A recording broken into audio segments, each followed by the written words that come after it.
Welcome to all. എല്ലാവർക്കും secret പേസിലേക്ക് സ്വാഗതം. ഇന്ന് നമ്മൾ നോക്കാൻ പോകുന്നത് 6ാം ക്ലാസ്സിലെ പുതിയ SCERT ചാപ്റ്റേഴ്സ് ആണ് കേട്ടോ. എല്ലാ പോയിൻറ്സും വെച്ച് എല്ലാ ക്വസ്റ്റ്യൻ ആൻസേഴ്സും പറഞ്ഞിട്ടാണ് നമ്മൾ ക്ലാസ്സുകൾ എടുക്കാൻ ഉദ്ദേശിക്കുന്നത്. അതുപോലെ തന്നെ പുതിയ SCERT ചാപ്റ്റർ ആയിട്ടുള്ള 5, 7, 9 എന്നീ ചാപ്റ്റേഴ്സൊക്കെ നമ്മൾ ചെയ്തിട്ടുണ്ടായിരുന്നു. പ്ലേ ലിസ്റ്റ് ചെക്ക് ചെയ്യുകയാണെന്നുണ്ടെങ്കിൽ കാണാം കേട്ടോ.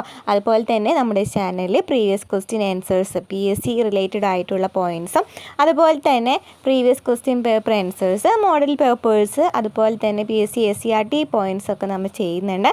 ക്ലാസ്സുകൾ കാണാം. അപ്പോൾ നമുക്ക് ക്ലാസ്സിലേക്ക് പോകാം കേട്ടോ. ഫസ്റ്റ് തന്നെ നമ്മുടെ ഫസ്റ്റ് ചാപ്റ്റർ വരുന്നത് ആഹാരത്തിലൂടെ ആരോഗ്യം എന്ന് പറയുന്ന ചാപ്റ്ററാണ്. ഫസ്റ്റത്തെ 6ാം ക്ലാസ്സിലെ പുതിയ SCERT ചാപ്റ്റർ കേട്ടോ. നമുക്ക് ക്ലാസ്സിലേക്ക് പോയാലോ? അപ്പോൾ നോക്കി, ആദ്യം തന്നെ പറയുന്നത് എന്താണ്? ഒരു ഡോക്ടറുടെ അടുത്തൊരു കുട്ടിയും അമ്മയും വന്നിട്ടുണ്ട് അല്ലേ. ഡോക്ടർ എന്താ പറയുന്നത്? ചെറിയ ഭാരക്കുറവൊന്നും പ്രശ്നമായി എടുക്കേണ്ടതില്ല എന്ന് പറയുന്നുണ്ട്. അതായത് അമ്മ ചോദിക്കുകയാണ്, മോൾക്ക് ഭാരക്കുറവുണ്ടോ എന്നൊരു സംശയമുണ്ട്, അവൾ ആഹാരം വളരെ കുറച്ചേ കഴിക്കുന്നുള്ളൂ, എന്താണ് ചെയ്യേണ്ടതെന്ന് ചോദിക്കുകയാണ്. അപ്പോൾ എന്താണ് ഡോക്ടർ പറയുന്നത്? ചെറിയ ഭാരക്കുറവൊന്നും പ്രശ്നമായി എടുക്കേണ്ടതില്ല, വളരുന്ന പ്രായമല്ലേ, കുറച്ച് കഴിയുമ്പോൾ ശരിയാവും, എങ്കിലും ആവശ്യത്തിന് പോഷകാഹാരം ഉറപ്പാക്കണം. അപ്പോൾ നോക്കി, അമ്മയും ഡോക്ടറും തമ്മിലുള്ള സംഭാഷണം നമ്മൾ കണ്ടു അല്ലേ. അതുപോലെ തന്നെ എത്ര അനുഭവം എല്ലാവർക്കും ഉണ്ടായിട്ടുണ്ടാവും അല്ലേ. പോഷകാഹാരം എന്നത് കണ്ട് എന്താണ് അർത്ഥമാക്കുന്നത്, എന്താണ് പോഷകാഹാരം എന്ന് പറയുന്നത്, അതിനെക്കുറിച്ചിട്ടാണ് നമ്മൾ ഈ ഡീറ്റെയിൽ ആയിട്ട് ഈ ചാപ്റ്ററിൽ പറയുന്നത് കേട്ടോ. വൈവിധ്യമാർന്ന ഭക്ഷണ പദാർത്ഥങ്ങൾ നമുക്ക് ചുറ്റുമുണ്ടല്ലോ. പാകം ചെയ്തതും അല്ലാത്തതുമായി വ്യത്യസ്ത തരം ഭക്ഷ്യവസ്തുക്കൾ നമ്മൾ ആഹാരമാക്കുന്നു. നാം സാധാരണയായി ഉപയോഗിക്കുന്ന ചില ഭക്ഷ്യവസ്തുക്കളുടെ ചിത്രങ്ങൾ നിരീക്ഷിക്കാം. നോക്കിയാലോ? നമുക്ക് നോക്കി കുറച്ച് പിക്ചർ നൽകിയിട്ടുണ്ട് അല്ലേ. ഈ ഭക്ഷ്യവസ്തുക്കൾ എങ്ങനെയെല്ലാമാണ് തരംതിരിക്കുന്നത് നോക്കി. ഫസ്റ്റ് നൽകിയിരിക്കുന്നത് എന്താണ്? ധാന്യങ്ങളാണ് അല്ലേ. ഫസ്റ്റത്തെ പിക്ചറിൽ നൽകിയിരിക്കുന്നതാണ് ധാന്യങ്ങളാണ്. അപ്പോൾ ഇത് ധാന്യങ്ങളാണെന്ന് മനസ്സിലായല്ലോ. നെക്സ്റ്റ് പിക്ചറിൽ എന്താണ് നൽകിയിരിക്കുന്നത്? എന്താണ്? പഴങ്ങളാണ് അല്ലേ. ഫ്രൂട്ട്സ് ആണ് നമുക്ക് തന്നിരിക്കുന്നത് അല്ലേ. ബിയിൽ എന്താണ് നമുക്ക് തന്നിരിക്കുന്നത്? പഴങ്ങളാണ് നമുക്ക് തന്നിരിക്കുന്നത്. ഇനി നമുക്ക് എന്താണ് ചിത്രം സീൽ നോക്കുകയാണെന്നുണ്ടെങ്കിൽ നമുക്ക് നോക്കുകയാണെന്നുണ്ടെങ്കിൽ എന്ത് കാണാം? പച്ചക്കറികൾ കാണാം അല്ലേ. പച്ചക്കറികളാണ് നമുക്ക് തന്നിരിക്കുന്നത് അല്ലേ. മൂന്നാമത്തെ ചിത്രത്തിൽ നോക്കുകയാണെങ്കിൽ നമുക്കറിയാം എന്താണ്? പച്ചക്കറികളാണെന്ന് മനസ്സിലായി. ഇനി നാലാമത്തെ എന്താണ് കാണിച്ചിരിക്കുന്നത്? പയറ് വർഗ്ഗങ്ങളാണല്ലോ അല്ലേ. നാലാമത്തെ കാണിച്ചിരിക്കുന്നത് എന്താണ്? പയറ് വർഗ്ഗങ്ങളാണ്. ഇനി നോക്കിയേ, ഈ എന്ന് പറയുന്ന ചിത്രത്തിൽ എന്താണ് കാണിച്ചിരിക്കുന്നത്? അതെന്താണ്? ഇലക്കറികളാണ് അല്ലേ. ഇലക്കറികളാണ് കാണിച്ചിരിക്കുന്നത്. അപ്പോൾ നമുക്ക് നോക്കി നമുക്കിതിൽ പലതരത്തിലുള്ള ഭക്ഷ്യധാന്യങ്ങൾ, ഭക്ഷ്യവർഗ്ഗങ്ങൾ ഉണ്ടെന്ന് മനസ്സിലായി അല്ലേ. എന്താണ്? ഭക്ഷ്യവസ്തുക്കൾ നമുക്ക് പലതരത്തിലായി തരംതിരിച്ചിട്ടുണ്ട്. ധാന്യങ്ങളുണ്ട്, പഴങ്ങളുണ്ട്, പച്ചക്കറികളുണ്ട്, പയറുവർഗ്ഗങ്ങളുണ്ട്, ഇലക്കറികളുണ്ട്. അപ്പോൾ നമ്മുടെ പ്രഭാത ഭക്ഷണം ഇതിൽ ഏതൊക്കെയായിരിക്കും പ്രഭാത ഭക്ഷണം? നമ്മൾ കൂടുതലായിട്ട് ഉപയോഗിക്കുന്ന എന്തായിരിക്കും? നമുക്കറിയാമല്ലോ, ധാന്യങ്ങൾ കൊണ്ടുള്ളത്, അല്ലെങ്കിൽ എന്തായിരിക്കും? ഓരോരുത്തർക്കും വ്യത്യസ്തമായിരിക്കും. ചിലർ ചോറാണ് കഴിക്കുന്നത്, ചിലർ പലഹാരങ്ങളായിരിക്കും കഴിക്കുന്നുണ്ടായിരിക്കാം. ഉച്ചഭക്ഷണം എന്തായിരിക്കും? ഓരോരുത്തർ ഉച്ചഭക്ഷണം എന്തായിരിക്കും? ഫുഡ് എങ്ങനെയായിരിക്കും എന്ന് ആലോചിച്ച് നോക്കുക. അതുപോലെ തന്നെ രാത്രി ഭക്ഷണം എന്തായിരിക്കും നോക്കി നോക്കാം കേട്ടോ. നോക്കി ഇവിടെ നമ്മൾ ഒരു കുട്ടി പറയുന്നുണ്ട്, എനിക്ക് ഏറ്റവും ഇഷ്ടമുള്ളത് അപ്പവും കടലക്കറിയാന്ന് പറയുന്നുണ്ട്. അപ്പോൾ ഒരു കുട്ടി പറഞ്ഞു, എനിക്ക് പുട്ടും പഴമാണ് ഇഷ്ടം എന്നുള്ളത്. അപ്പോൾ ഒരു കുട്ടി പറയുന്നതാണ്, നൂഡിൽസ് ആണ് എനിക്ക് ഇഷ്ടം, അമ്മ ഇന്ന് നൂഡിൽസ് ഉണ്ടാക്കി തരുമെന്ന് പറയുന്നുണ്ട് അല്ലേ. അപ്പോൾ ഈ 3 പേരും വ്യത്യസ്തമാണ് അല്ലേ. ഈ 3 പേരുടെയും ആഹാരം, അവർക്ക് ഇഷ്ടമുള്ള ഭക്ഷണ പദാർത്ഥമൊക്കെ എന്താണ്? വ്യത്യസ്തമാണ്. നമുക്കിതിൽ നിന്ന് മനസ്സിലായി അല്ലേ. ഓക്കെ, ആഹാരം എന്തിനാണ് ആഹാരം? നാം എന്തിനാണ് ആഹാരം കഴിക്കുന്നത്? ആഹാരത്തിൽ നിന്ന് എന്താണ് ലഭിക്കുന്നത്? നമുക്ക് നോക്കിയാലോ? നോക്കാം. നമ്മുടെ ആരോഗ്യം, നമ്മുടെ ശാരീരിക പ്രവർത്തനങ്ങൾക്ക് ആവശ്യമായ ഊർജം നൽകുന്നത് ആഹാരമാണ്. നമ്മുടെ വളർച്ചയ്ക്കും ആരോഗ്യം നിലനിർത്തുന്നതിനും രോഗങ്ങളെ ചെറുക്കുന്നതിനും ആവശ്യമായ ഘടകങ്ങളാണ് പോഷകങ്ങൾ എന്ന് പറയുന്നത്. അപ്പോൾ എന്താണ് പോഷകങ്ങൾ വെച്ചാൽ? എന്താണ്? നമ്മുടെ ശാരീരിക പ്രവർത്തനങ്ങൾക്ക് ആവശ്യമായ ഊർജം നൽകുന്നത് ആഹാരമാണ് അല്ലേ. നമ്മുടെ വളർച്ചയ്ക്കും ആരോഗ്യം നിലനിർത്തുന്നതിനും രോഗങ്ങളെ ചെറുക്കുന്നതിനും ആവശ്യമായ ഘടകങ്ങളെയാണ് പോഷകങ്ങൾ എന്ന് പറയുന്നത്. ഇവ നമുക്ക് ലഭിക്കുന്ന ഏതിൽ നിന്നാണ്? ഭക്ഷണ പദാർത്ഥങ്ങളിൽ നിന്നാണ് അല്ലേ. പോഷകങ്ങൾ നമുക്ക് ലഭിക്കുന്ന എവിടെ നിന്നാണ്? ഭക്ഷണ പദാർത്ഥങ്ങളിൽ നിന്നാണ്. ഭക്ഷണ പദാർത്ഥങ്ങളിൽ അടങ്ങിയിട്ടുള്ള പോഷകഘടകങ്ങൾ ഏതൊക്കെയാണ്? കാർബോഹൈഡ്രേറ്റുകൾ, പ്രോട്ടീനുകൾ, കൊഴുപ്പുകൾ, വിറ്റാമിനുകൾ, ധാതുക്കൾ തുടങ്ങിയവയൊക്കെ എന്താണ്? ഭക്ഷണ പദാർത്ഥങ്ങളിൽ അടങ്ങിയിട്ടുള്ള പോഷക ഘടകങ്ങളാണ് അല്ലേ. കാർബോഹൈഡ്രേറ്റ്, പ്രോട്ടീനുകൾ, കൊഴുപ്പുകൾ, വിറ്റാമിനുകൾ, ധാതുക്കൾ എന്നിവയൊക്കെ പോഷകങ്ങളാണ് അല്ലേ. ജലം ഒരു പോഷക ഘടകമല്ലെങ്കിലും ശാരീരിക പ്രവർത്തനങ്ങൾക്ക് ആവശ്യമായ പ്രധാനപ്പെട്ട ഒരു പദാർത്ഥമാണ്. അപ്പോൾ നമ്മൾ പറയുന്നുണ്ട് ഇതിൽ പ്രധാനപ്പെട്ട പോഷക ഘടകങ്ങൾ എന്ന് പറയുന്നത് ഏതൊക്കെയാണ്? കാർബോഹൈഡ്രേറ്റ്, പ്രോട്ടീന്, കൊഴുപ്പ്, വിറ്റാമിൻ, ധാതുക്കൾ എന്നിവയാണ്. പക്ഷെ നമുക്കതിൽ പറയുന്നില്ല, ജലത്തെക്കുറിച്ചൊന്നും പറയുന്നില്ല അല്ലേ. അപ്പോൾ നമ്മൾ വിചാരിക്കും ജലം എന്ന് പറയുന്നത് എന്താണ്, ഒരു പോഷക ഘടകം ഒന്നല്ലല്ലോ എന്ന് വിചാരിക്കില്ലേ. ജലം എന്ന് പറയുന്നത് ഒരു പോഷക ഘടകം അല്ല എന്നുള്ളത് ശരിയാണ്. പക്ഷെ എന്താണ്, ശാരീരിക പ്രവർത്തനങ്ങൾക്ക് ആവശ്യമായ പ്രധാനപ്പെട്ട ഒരു പദാർത്ഥമാണ് എന്തെന്ന് പറയുന്നത്, ജലം എന്ന് പറയുന്നത്. ഭക്ഷ്യവസ്തുക്കളിൽ കാണുന്ന നാരുകളും ശാരീരിക പ്രവർത്തനങ്ങൾക്ക് ആവശ്യമാണ്. ഭക്ഷ്യവസ്തുക്കളിൽ എന്തുണ്ട്, നാരുകളുണ്ട് അല്ലേ. ഫൈബർ കണ്ടന്റ് ആയിട്ടുള്ള കുറച്ച് ഭക്ഷണ പദാർത്ഥങ്ങളുണ്ടല്ലോ അല്ലേ. അപ്പോൾ ഈ നാരുകളും എന്താണ്, ശാരീരിക പ്രവർത്തനങ്ങൾക്ക് ആവശ്യമാണ് അല്ലേ. എല്ലാ ആഹാരത്തിലും എല്ലാ പോഷകഘടകങ്ങളും മതിയായ അളവിൽ ഉണ്ടാകണമെന്നില്ല. അതായത് നമ്മൾ ഓരോ ആഹാരത്തിലും എന്താ ഡിഫറെൻ്റ് ആയിട്ടുള്ളതായിരിക്കും അല്ലേ. ഓരോ കണ്ടന്റും വ്യത്യസ്തമായിരിക്കും. അതിനാൽ നാം എന്ത് ചെയ്യണം, പലതരം ഭക്ഷ്യവസ്തുക്കൾ ഉപയോഗിച്ച് വിവിധ ആഹാര പദാർത്ഥങ്ങൾ തയ്യാറാക്കി കഴിക്കുന്നു. നാം കഴിക്കുന്ന ആഹാര പദാർത്ഥങ്ങളുടെ അളവ്, കഴിക്കുന്ന സമയം, വൈവിധ്യം, ഗുണമേന്മ എന്നിവ നമ്മുടെ ആരോഗ്യത്തെ സ്വാധീനിക്കുന്നുണ്ട്. അപ്പോൾ നമ്മുടെ ആരോഗ്യത്തെ സ്വാധീനിക്കുന്നത് ഏതൊക്കെയാണ് എന്താണ്, നാം കഴിക്കുന്ന ആഹാര പദാർത്ഥങ്ങളുടെ അളവ്, കഴിക്കുന്ന സമയം, വൈവിധ്യം, ഗുണമേന്മ എന്നിവ നമ്മുടെ ആരോഗ്യത്തെ സ്വാധീനിക്കണം. അതുകൊണ്ട് എല്ലാവരും പോഷക സമൃദ്ധമായ ഭക്ഷണം കഴിക്കേണ്ടതുണ്ട്. ഓക്കെ, ക്ലിയർ ആയല്ലോ. ഇനി കുറിപ്പ് വായിച്ചല്ലോ അല്ലേ. ഇതിൽ പ്രധാനപ്പെട്ട പോഷകഘടകങ്ങൾ ഏതെല്ലാമാണ് നോക്കി. ഇതിൽ നിന്ന് നമുക്ക് എന്ത് മനസ്സിലായി, പ്രധാനപ്പെട്ട പോഷകഘടകങ്ങൾ ഏതൊക്കെയാണെന്ന് മനസ്സിലായി. കാർബോഹൈഡ്രേറ്റ്, പ്രോട്ടീന്, കൊഴുപ്പുകൾ, വിറ്റാമിനുകൾ, ധാതുക്കൾ എന്നിവയ്ക്ക് എന്താണ്, പ്രധാനപ്പെട്ട പോഷക ഘടകങ്ങളാണ്. നെക്സ്റ്റ് ക്വസ്റ്റ്യൻ എന്താണ്, വിവിധ തരം ഭക്ഷ്യവസ്തുക്കൾ ഉപയോഗിച്ച് ആഹാരം തയ്യാറാക്കുന്നതിൻ്റെ ആവശ്യകത എന്താണ്. നമ്മൾ പറഞ്ഞില്ലേ, ആ ഒരു പോയിന്റ് നമുക്ക് മനസ്സിലായില്ല. എന്താണ്, എല്ലാ ആഹാരത്തിലും എന്താണ്, എല്ലാ പോഷക ഘടകങ്ങളും മതിയായ അളവിൽ ഉണ്ടാകണമെന്നില്ല. അതിനാൽ നാം വിവിധ തരം ഭക്ഷ്യവസ്തുക്കൾ ഉപയോഗിച്ച് വിവിധ ആഹാര പദാർത്ഥങ്ങൾ തയ്യാറാക്കി കഴിക്കണം. എന്നാൽ മാത്രമാണ് എല്ലാ പോഷക ഘടകങ്ങളും നമുക്ക് എന്തിൽ നിന്ന് ലഭിക്കുള്ളൂ, ഫുഡിൽ നിന്ന് ലഭിക്കുള്ളൂ അല്ലേ. നെക്സ്റ്റ് എന്താണ്, നാം എന്തിനാണ് പോഷക സമൃദ്ധമായ ഭക്ഷണം കഴിക്കുന്നത്, എന്തിനാണ് നമ്മൾ പറഞ്ഞല്ലോ അല്ലേ. എന്താണ് പറഞ്ഞത്, എല്ലാ ആഹാരത്തിലും എല്ലാ പോഷകഘടകങ്ങളും മതിയായ അളവിൽ ഉണ്ടാകില്ല. അതിനാൽ നാം വിവിധ തരം ഭക്ഷ്യവസ്തുക്കൾ ഉപയോഗിച്ച് വിവിധ ആഹാര പദാർത്ഥങ്ങൾ തയ്യാറാക്കി കഴിക്കണം. നാം കഴിക്കുന്ന ആഹാര പദാർത്ഥങ്ങളുടെ അളവ്, കഴിക്കുന്ന സമയം, വൈവിധ്യം, ഗുണമേന്മ എന്നിവ നമ്മുടെ ആരോഗ്യത്തെ സ്വാധീനിക്കുന്നുണ്ട്. അതുകൊണ്ടാണ് എല്ലാവരും പോഷക സമൃദ്ധമായ ഭക്ഷണം കഴിക്കണം എന്ന് പറയുന്നത്. ക്ലിയർ ആയല്ലോ. നെക്സ്റ്റ് നോക്കാം. നെക്സ്റ്റ് എന്താണ്, ഊർജം ലഭിക്കാൻ. വിശപ്പ് മാറ്റാനും രുചി ആസ്വദിക്കുവാനും വേണ്ടി മാത്രമാണ് നമ്മൾ ആഹാരം കഴിക്കുന്നത്. ഒരു ദിവസം നിങ്ങൾ എന്തെല്ലാം പ്രവൃത്തികൾ ചെയ്യുന്നുണ്ട് നോക്കിയൊക്കെ. നമുക്കൊരു പിക്ചർ നൽകിയിട്ടുണ്ട് അല്ലേ. ഒരു കുട്ടി എന്താണ് രണ്ട് പിള്ളേരെ കളിക്കുന്നുണ്ട്, അതുപോലെ തന്നെ പഠിക്കുന്നുണ്ട്, അതുപോലെ തന്നെ എന്താണ് ഡാൻസ് കളിക്കുന്നുണ്ട്, അതുപോലെ തന്നെ ഫുട്ബോൾ കളിക്കുന്നുണ്ട് അല്ലേ. അപ്പോൾ പല പ്രവർത്തനങ്ങൾ നമുക്കിതിൽ നിന്ന് കാണുന്നുണ്ട് അല്ലേ. ഈ പ്രവർത്തനങ്ങൾക്കെല്ലാം ഊർജം ആവശ്യമില്ലേ. ഇവയ്ക്കെല്ലാം ഒരേ അളവിലാണ് ഊർജം ആവശ്യമുള്ളത്. ഇതിനെല്ലാം വേണ്ട ഊർജം എവിടെ നിന്നാണ് ലഭിക്കുന്നത്, ഊർജം ലഭിക്കുന്നത് എവിടെ നിന്നാണ് കാർബോഹൈഡ്രേറ്റിൽ നിന്നാണ് അല്ലേ. ഊർജം ലഭിക്കുന്നത് എവിടെ നിന്നാണ്, കാർബോഹൈഡ്രേറ്റിൽ നിന്നാണ്. അപ്പോൾ നമുക്ക് കാർബോഹൈഡ്രേറ്റിനെ കുറിച്ച് പഠിക്കാം. ഒന്നാമത്തെ പോഷകഘടകമായ കാർബോഹൈഡ്രേറ്റിനെ കുറിച്ച് പഠിക്കാം കേട്ടോ. നമുക്ക് നോക്കാം. ശരീരത്തിന് ആവശ്യമായ ഊർജം പ്രധാനമായി ലഭിക്കുന്നത് കാർബോഹൈഡ്രേറ്റിൽ നിന്നാണ്. അപ്പോൾ ഊർജം പ്രധാനമായി ലഭിക്കുന്നത് എവിടെ നിന്നാണ്, കാർബോഹൈഡ്രേറ്റിൽ നിന്നാണ്.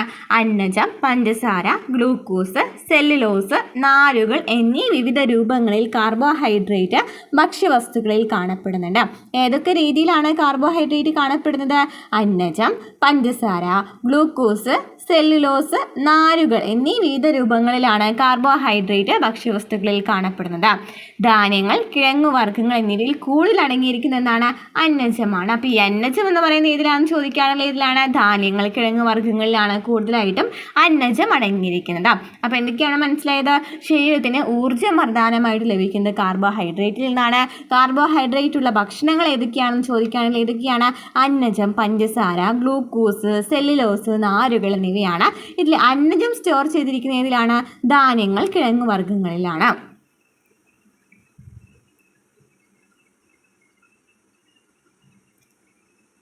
ഓക്കെ, എല്ലാ ഭക്ഷ്യവസ്തുക്കളിലും അന്നജമുണ്ടോ? നമുക്ക് അന്നജമുണ്ടോ എന്ന് ചെക്ക് ചെയ്യുന്നത് എങ്ങനെയാണ് നാം കഴിക്കുന്ന ആഹാര പദാർത്ഥങ്ങളിൽ അന്നജമുണ്ടോ എന്ന് എങ്ങനെയാണ് കണ്ടെത്തുന്നത്? അയഡിൻ ടെസ്റ്റ് വഴിയാണ്. അപ്പോൾ നമുക്ക് അന്നജം നമുക്ക് അറിയുവാനുള്ള അല്ലേ, അന്നജമുണ്ടോ എന്ന് അറിയുന്നതിനായിട്ടുള്ള ടെസ്റ്റാണ് അയഡിൻ ടെസ്റ്റ് എന്ന് പറയുന്നത്.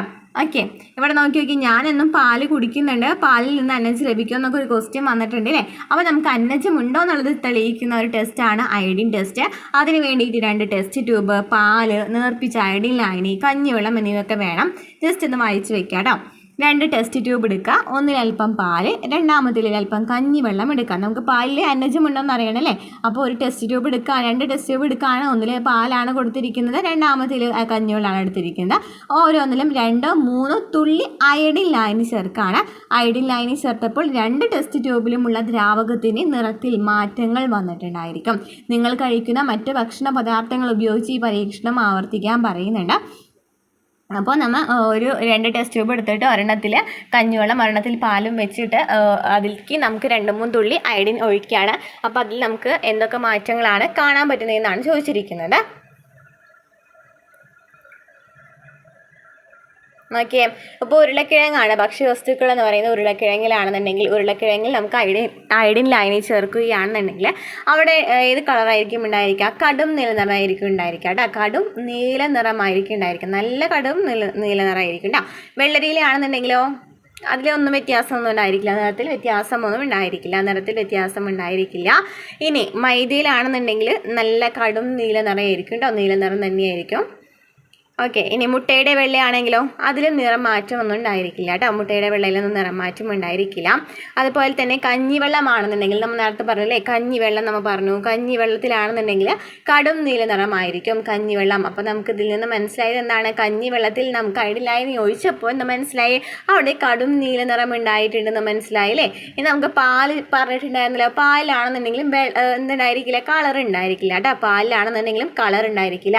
വെള്ളരിയിലാണെന്നുണ്ടെങ്കിലും മുട്ടയുടെ വെള്ളയിലാണെന്നുണ്ടെങ്കിലും പാലിലാണെന്നുണ്ടെങ്കിലും എന്തുണ്ടായിരിക്കില്ല? കളർ ഉണ്ടാവും, ഒന്നും വ്യത്യാസമൊന്നും ഉണ്ടാകുന്നില്ല കേട്ടോ. ഓക്കെ, അപ്പോൾ നമുക്ക് ഇവിടെ നിന്ന് മനസ്സിലാക്കുന്നത്, നമുക്ക് ഈ നീല കളർ നൽകിയിരിക്കുന്ന ഇതിലൊക്കെയാണ് ഉരുളക്കിഴങ്ങിലും കഞ്ഞിയിലൊക്കെ എന്താണ് ഉരുളക്കിഴങ്ങ്, മൈദ, കഞ്ഞിയൊക്കെ എന്താണ് നീല നിറമാണെന്ന് തന്നിട്ടുണ്ട് അല്ലേ. അപ്പോൾ അത് നമുക്ക് മനസ്സിലായി. അന്നജം അയഡിനുമായി ചേരുമ്പോൾ ഇരുണ്ട നീല നിറം ഉണ്ടാകുന്നുണ്ട്. അന്നജം അയഡിനുമായിട്ട് ചേരുമ്പോൾ എന്തുണ്ടാകുന്നുണ്ട്? ഇരുണ്ട നീല നിറം ഉണ്ടാകുന്നു. അന്നജത്തിൻ്റെ അളവിനനുസരിച്ച് നീല നിറത്തിൻ്റെ കാഠിന്യത്തിൽ വ്യത്യാസം ഉണ്ടാകും. അതായത് ഈ നീല നിറം കാണുന്നത് എന്താണ്? അയഡിൻ ഉണ്ടെന്നുള്ളതിന്, അയഡിൻ്റെ പ്രസൻസിനെയാണ് ഈ നീല നിറം സൂചിപ്പിക്കുന്നത്. നിറത്തിൽ വ്യത്യാസം വരുന്നത് കേട്ടോ. ഈ നീലനിറം തന്നെ കടും നീല നിറം ഉണ്ടാവാം, ഇളം നീല നിറം ഉണ്ടായിരിക്കും. അത് ഓരോ ഭക്ഷണ പദാർത്ഥത്തിനനുസരിച്ചിട്ടായിരിക്കും ഈ നീല നിറത്തിൽ വ്യത്യാസം ഉണ്ടായിരിക്കുക എന്നും പഠിച്ചു വെക്കാം കേട്ടോ. ഓക്കെ, ക്ലിയർ ആയല്ലോ. ഇനി നമുക്ക് നെക്സ്റ്റ് നോക്കാം, ചെറുധാന്യങ്ങൾ എന്താണ്? മില്ലറ്റ്സിനെ കുറിച്ച് പറയുന്നുണ്ട് അല്ലേ. എന്നാണ് മില്ലറ്റ് വർഷമായിട്ട് ആചരിച്ച ദിവസം ഏതാണ്? ഏത് ഇയറാണ്? ഏത് ഇയറിലായിരുന്നു? എപ്പോഴും ചോദിക്കുന്നുണ്ടല്ലേ, ചെറുധാന്യ വർഷമായിട്ട് ആചരിച്ച ദിവസം ഏതാണ്, ഏത് ഇയറിലാണെന്ന് ചോദിക്കാറുണ്ടല്ലോ. 2023 2023 ചെറുധാന്യ വർഷമായിട്ട് ആചരിച്ചത്. അതും കൂടെ പഠിച്ചു വെക്കാം കേട്ടോ.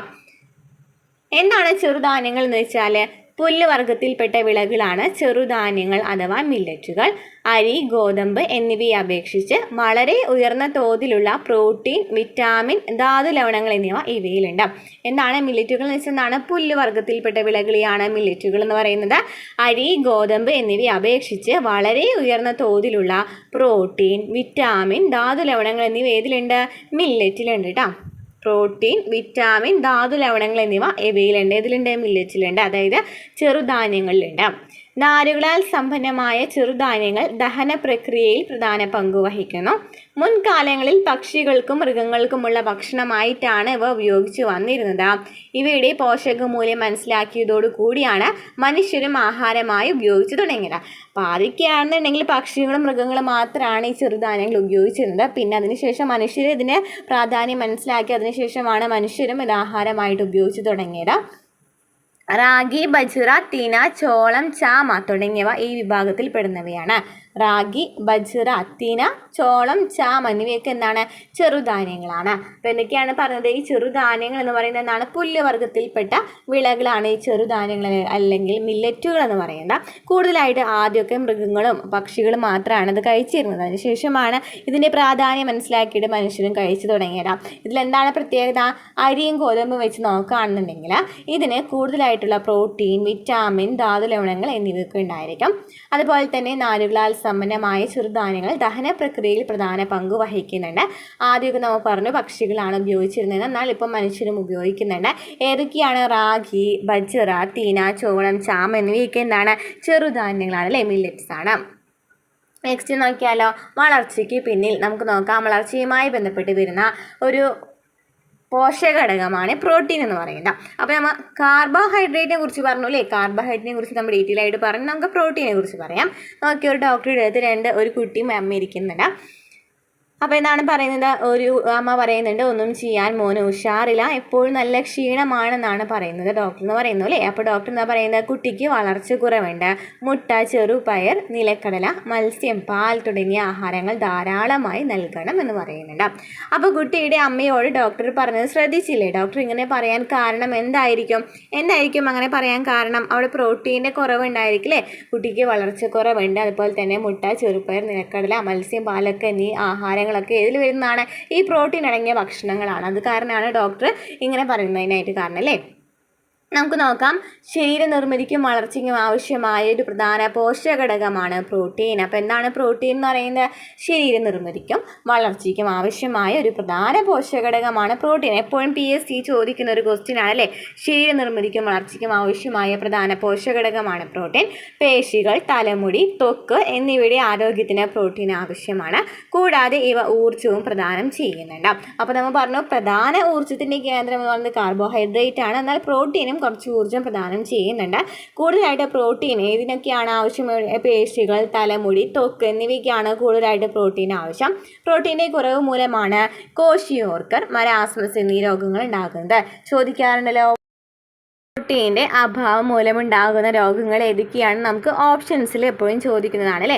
അപ്പോൾ എന്താണ് പറഞ്ഞത്? പ്രോട്ടീൻ്റെ കുറവ് മൂലം കോശിയോർക്കർ, മരാസ്മസ് എന്നീ രോഗങ്ങൾ ഉണ്ടാകുന്നുണ്ട്. അപ്പോൾ പ്രോട്ടീൻ എന്ന് പറയുന്നത് എന്താണ്? ശരീരനിർമ്മിതിക്കും വളർച്ചയ്ക്കും ആവശ്യമായ ഒരു പ്രധാന പോഷകഘടകമാണ് പ്രോട്ടീൻ. പേശികൾ, തലമുടി, ത്വക്ക് എന്നിവയുടെ ആരോഗ്യത്തിന് എന്താവശ്യമാണ്? പ്രോട്ടീൻ ആവശ്യമാണ്. കൂടാതെ ഇവ ഊർജ്ജവും പ്രദാനം ചെയ്യുന്നുണ്ട്. ഇനി പ്രോട്ടീൻ്റെ കുറവ് മൂലമുണ്ടാകുന്ന രോഗങ്ങൾ ഏതൊക്കെയാണ്? കോശിയോർക്കർ, മരാസ്മസ്. ഈ മരാസ്മസിനെ നമ്മൾ എന്താണ് വിശേഷിപ്പിക്കുന്നത്? PSCയിൽ വിശപ്പിൻ്റെ രോഗം അല്ലേ. വിശപ്പിൻ്റെ രോഗം എപ്പോഴും ചോദിക്കാറുണ്ട് അല്ലേ. വിശപ്പിൻ്റെ രോഗം എന്നറിയപ്പെടുന്നതാണ് മരാസ്മസ് ആണ് വിശപ്പിൻ്റെ രോഗം എന്നറിയപ്പെടുന്നത്. അപ്പോൾ കോശിയോർക്കറും മരാസ്മസും പ്രോട്ടീൻ്റെ കുറവ് മൂലമുണ്ടാകുന്ന രോഗമാണ്. പഠിച്ചിരിക്കുക. നോക്കി, കോശിയോർക്കർ ബാധിച്ച കുട്ടീനെ കാണിച്ചിട്ടുണ്ട് അല്ലേ. ഭയങ്കര ശോഷിച്ചിട്ടുള്ള ഒരു കുട്ടീനെ കാണിച്ചിട്ടുണ്ട്. പ്രോട്ടീൻ്റെ ധർമ്മങ്ങൾ എന്തെല്ലാമാണ് നമ്മൾ പറഞ്ഞല്ലോ. ശരീരനിർമ്മിതിക്കും വളർച്ചയ്ക്കും ആവശ്യമായ ഒരു പ്രധാന പോഷകഘടകമാണ് പ്രോട്ടീൻ. പേശികൾ, തലമുടി, ത്വക്ക് എന്നിവയുടെ ആരോഗ്യത്തിന് പ്രോട്ടീൻ ആവശ്യമാണ്. കൂടാതെ ഇവ ഊർജ്ജവും പ്രദാനം ചെയ്യുന്നുണ്ട്. നഗേ പ്രോട്ടീൻ്റെ ധർമ്മങ്ങൾ എന്തെല്ലാമാണ്? പ്രോട്ടീനെ കുറവ് മൂലമുണ്ടാകുന്ന രോഗങ്ങൾ എന്തെല്ലാമാണ് നമ്മൾ പറഞ്ഞു അല്ലേ. പ്രോട്ടീനെ കുറവ് മൂലമുണ്ടാകുന്ന രോഗങ്ങൾ എന്തൊക്കെയാണ്? കോശിയോർക്കറും മരാസ്മസ് ആണെന്ന് പറഞ്ഞു. ഇനി നോക്കിയാൽ പ്രോട്ടീൻ അടങ്ങിയ ഭക്ഷ്യവസ്തുക്കളുടെ ചിത്രം നൽകിയിട്ടുണ്ട്. നമുക്ക് നോക്കാം. ഫസ്റ്റ് നൽകിയിരിക്കുന്നത് എന്താണ്? ഗ്രീൻ പീസ് ആണല്ലോ അല്ലേ. ഗ്രീൻ പീസ് അല്ലേ ഫസ്റ്റ് നൽകിയിരിക്കുന്നത്? എന്താണ്? ഗ്രീൻ പീസ് ആണ് ഫസ്റ്റ് നൽകിയിരിക്കുന്നത്. ഗ്രീൻ പീസ് ആണ്. നെക്സ്റ്റ് പനീറിൽ എന്താണ്? പ്രോട്ടീൻ കൂടുതലാണ്. അതുപോലെ തന്നെ കശുവണ്ടി പരിപ്പ് അല്ലേ. കശുവണ്ടി പരിപ്പ് ആണ് നെക്സ്റ്റ്. കശുവണ്ടി പരിപ്പിലും എന്താണ്? പ്രോട്ടീൻ കൂടുതലാണ്. പിന്നെ എന്താണ്? നിലക്കടല അല്ലേ. നിലക്കടല എന്നിവയ്ക്ക് നൽകിയിട്ടുണ്ട്. മാംസം, മത്സ്യം, മുട്ട, പാല് എന്നിവയിലൊക്കെ എന്താണ്? പ്രോട്ടീൻ്റെ അളവ് കൂടുതലാണ്. പ്രോട്ടീൻ്റെ അളവ് കൂടുതലുള്ള ഭക്ഷ്യപദാർത്ഥങ്ങൾ ഏതൊക്കെയാണ്? ഗ്രീൻ പീസ്, പനീർ, കശുവണ്ടി, നിലക്കടല, മാംസം, മത്സ്യം, മുട്ട, പാൽ എന്നിവയിൽ എന്താണ്? പ്രോട്ടീൻ്റെ അളവ് കൂടുതലാണ്. നെക്സ്റ്റ്, അപ്പോൾ നമ്മൾ പ്രോട്ടീനെ കുറിച്ച് നമ്മൾ പഠിച്ചു കഴിഞ്ഞു. നോക്കാം.